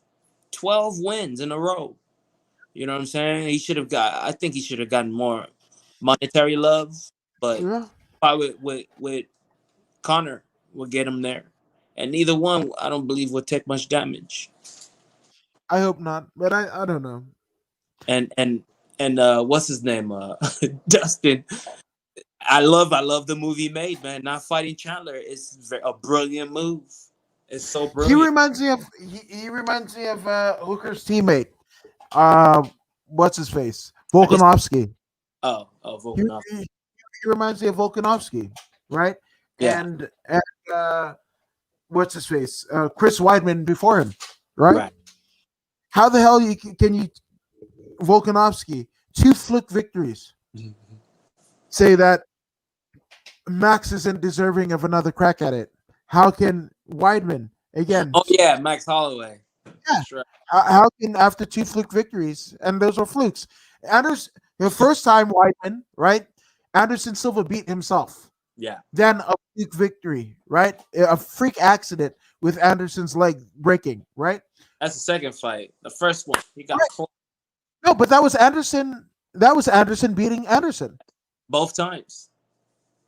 Okay. Both right. times. The kick. So if you're Weidman, you're saying, "Oh, no more shots for Silva." You got no right. As far as I'm concerned, you got no right. In that middleweight division, he is the greatest of all time. Right. You got no right. So, I don't. I like I said, Volkanovski. I'm telling Max, whatever. No, Volkanovski, you're not there. And look at Weidman. Look at his career since. Right. Look at what Volkanovski is up against. I'm pretty sure Volkanovski is going to lose the title. Yeah. Brian would. I got my money on Brian on this one. Yeah, Ortega, right? So a strangler. So again, that's how I feel about Dustin Poirier. All respect to his promotion. I mean, his organization and whatever. But I mean, with the win, like again, the way that you're putting it to me, I understand. Fucking Michael Chandler's boogeyman, but yeah. he just showed so much disrespect, saying like, "Oh, just don't think that you could show up, and whatever. I've been doing the work. Again, point though. Whoa, where's Michael Chandler's interim title? But where I really believe is, can we find how much they got paid? No, for this weekend, we can't find it yet. I truly believe Mike Chandler got as much as Dustin. I hope so. Yeah, I definitely hope so. But the thing about it is, again, Poirier is not one to, like, you put in the work, right? That's almost like what we see, in occupational stuff, right? Where you might work for a company 30 years, right? And then somebody, whatever, comes in and gets the same pay as you. Yep. That just happened, right? Yep. That just fucking happens.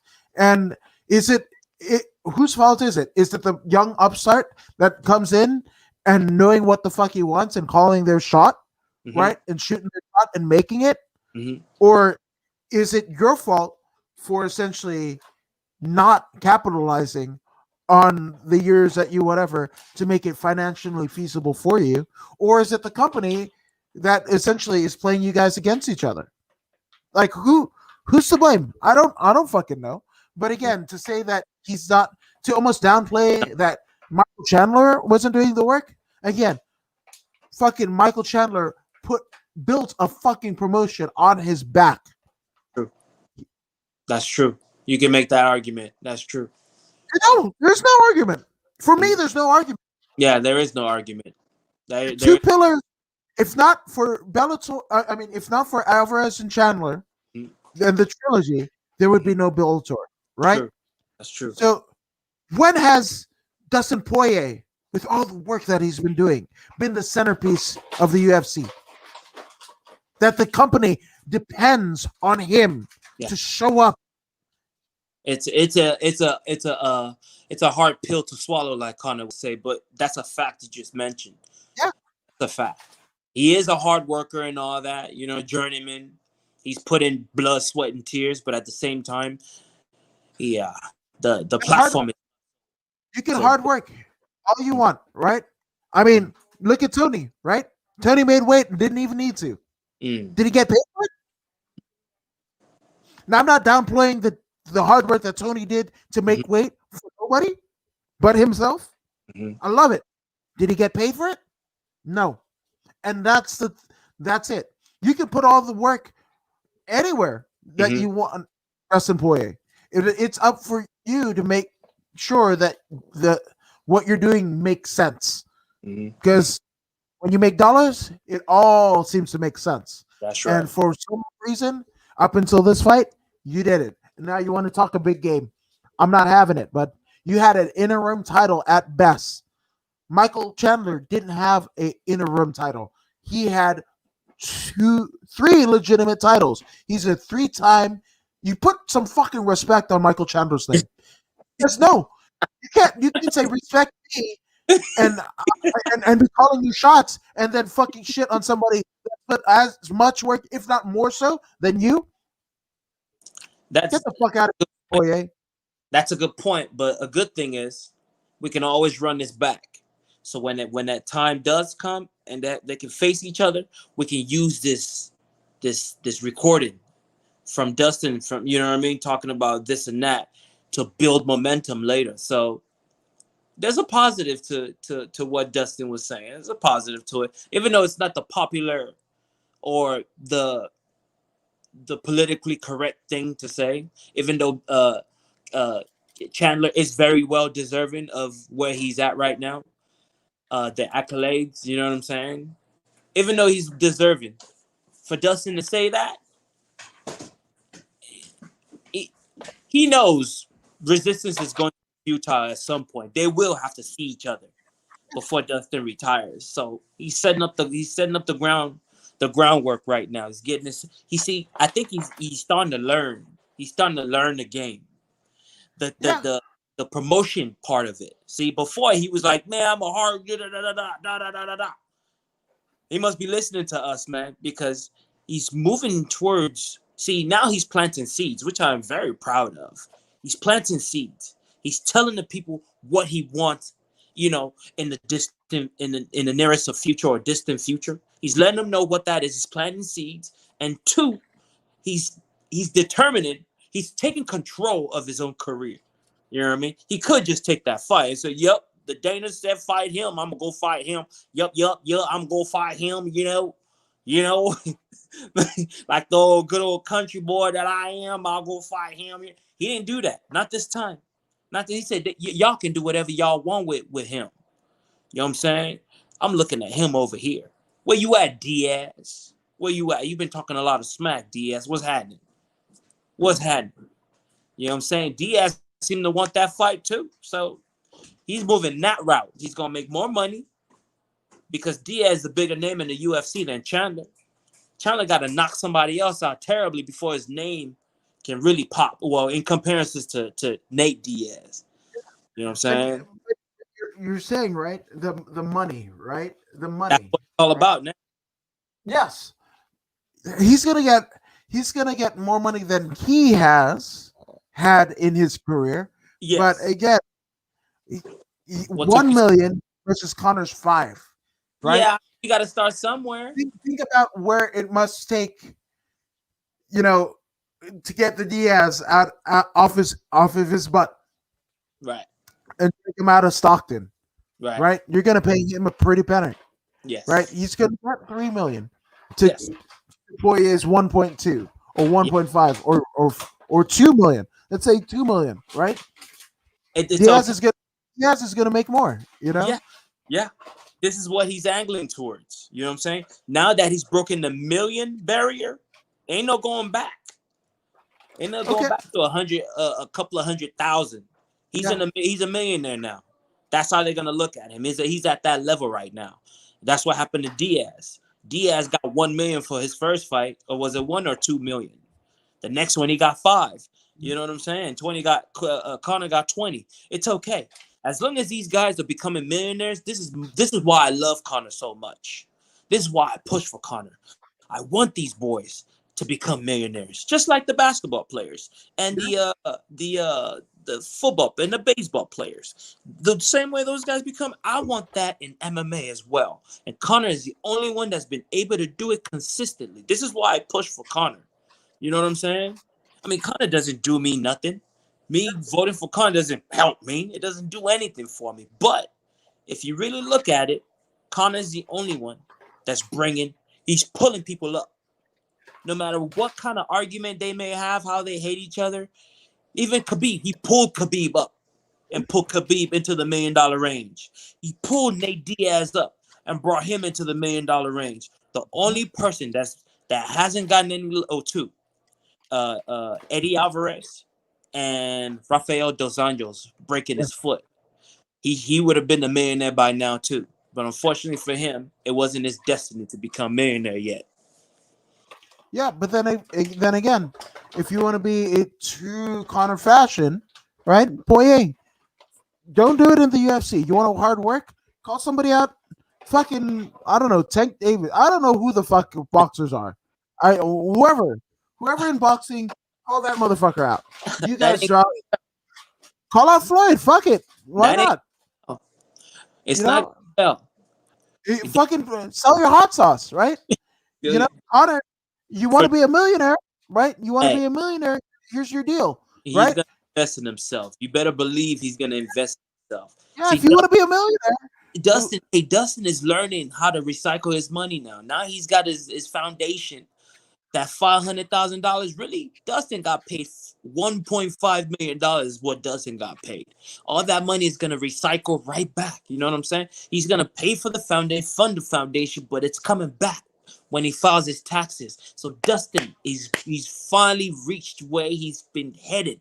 You know what I'm saying? Now he's a millionaire. He knows how to maintain that money, that money can continue to make more money for him. So Dustin, you know what I'm saying? This is why Dustin don't want to fight Chandler. He's like, why I keep getting smashed up when I can fight this guy, get hurt less, you know what I'm saying, and get paid. Poppy, fighting Chandler huh? is fighting Chandler is a hard work decision. The hell So yeah, you, hard work. so you're not that hard worker that you thought you were, Dustin. Uh, even I need a break. You know what I'm saying? He needs a break, man. He's been going hard. He's been going hard for a while. He's been going hard for a while. It's good that he's in a position where he can turn down a major fight that can change his life, right? His life is comfortable enough, and it showed in the fight with Conor, man. He was emotionless. He was worried about absolutely nothing. You know what I'm saying? Looking at them zeros in his bank account, he looked in his phone. He's like 0, 0, 0, 0. He's like, wow. You know what I'm saying? He's like, fuck, I'm good now. You know what I'm saying? Mike Brown was like, kick him in the calf. Cha-da-da-da. Alves like, that calf is still open. He's hurt. He chopped him up real good. And then he went to the hands. You know? Now he's in free flow state because he's financially free now. He's in free flow state. Yeah, so we shall fucking see Oh, how yeah. this all. There's more questions than answers. You know, who's really the fucking champ? You've got all these fucking murders row and no champion. You know, champion that's supposed to retire, but that's skeptical because again, he's still at the fucking top of the rankings. So Hey, what the fuck? He hasn't been stripped of said title. So what the fuck? But again, not that I want to see him back. yeah. Habib is not far from an exciting fighter. Yeah. He's far from an exciting fighter. I don't want to see him back. Give up the title. Fuck it. This is what I'm saying about him too, man. Like, hey, man, if you're retired, then retire. Why are you still tying up the belt? You know what I'm saying? Mhm. The belt should have been vacated the day that he took off his gloves. That day, the belt should have been vacant. I mean, Georges St-Pierre, he won, took the belt home for the weekend, and immediately he dropped it, the 185 belt, which became vacant, and then Adesanya was able to win that against Calvin Gastelum. You know what I'm saying? This is what I'm talking about. This should have been a vacated title match. Yeah. Dustin should be raising the title right now. Right, absolutely. You know what I'm saying? And because of Khabib's greed, I mean, what else can I say? It's got to be greed. Yeah. If it ain't greed, then what is it? What is it that you're doing? Is this something we don't know? What are you planning for? Now that the Conor fight is falling off, right? Ooh, well, you want some of Chandler? Because Chandler's right here. What's up? Khabib, I'm coming for you. Let's go. That's the fight I want to see. Make that 30 and bounce. Yeah. Let's go. That's the fight to see right there.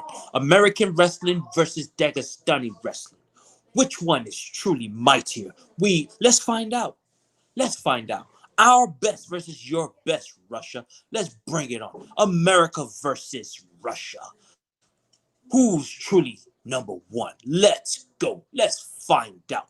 Bring it into the octagon, Khabib. Bring it into the octagon. Put the title on the line, and let's see who truly is supreme in there. Let's see. Or you can go home. Just make sure you drop the belt and let somebody else run with it. Exactly. So we fucking will see. I don't know how this thing is gonna go out. But one thing I don't know is we shall be back probably right before the February 8th UFC Fight Night Vegas card.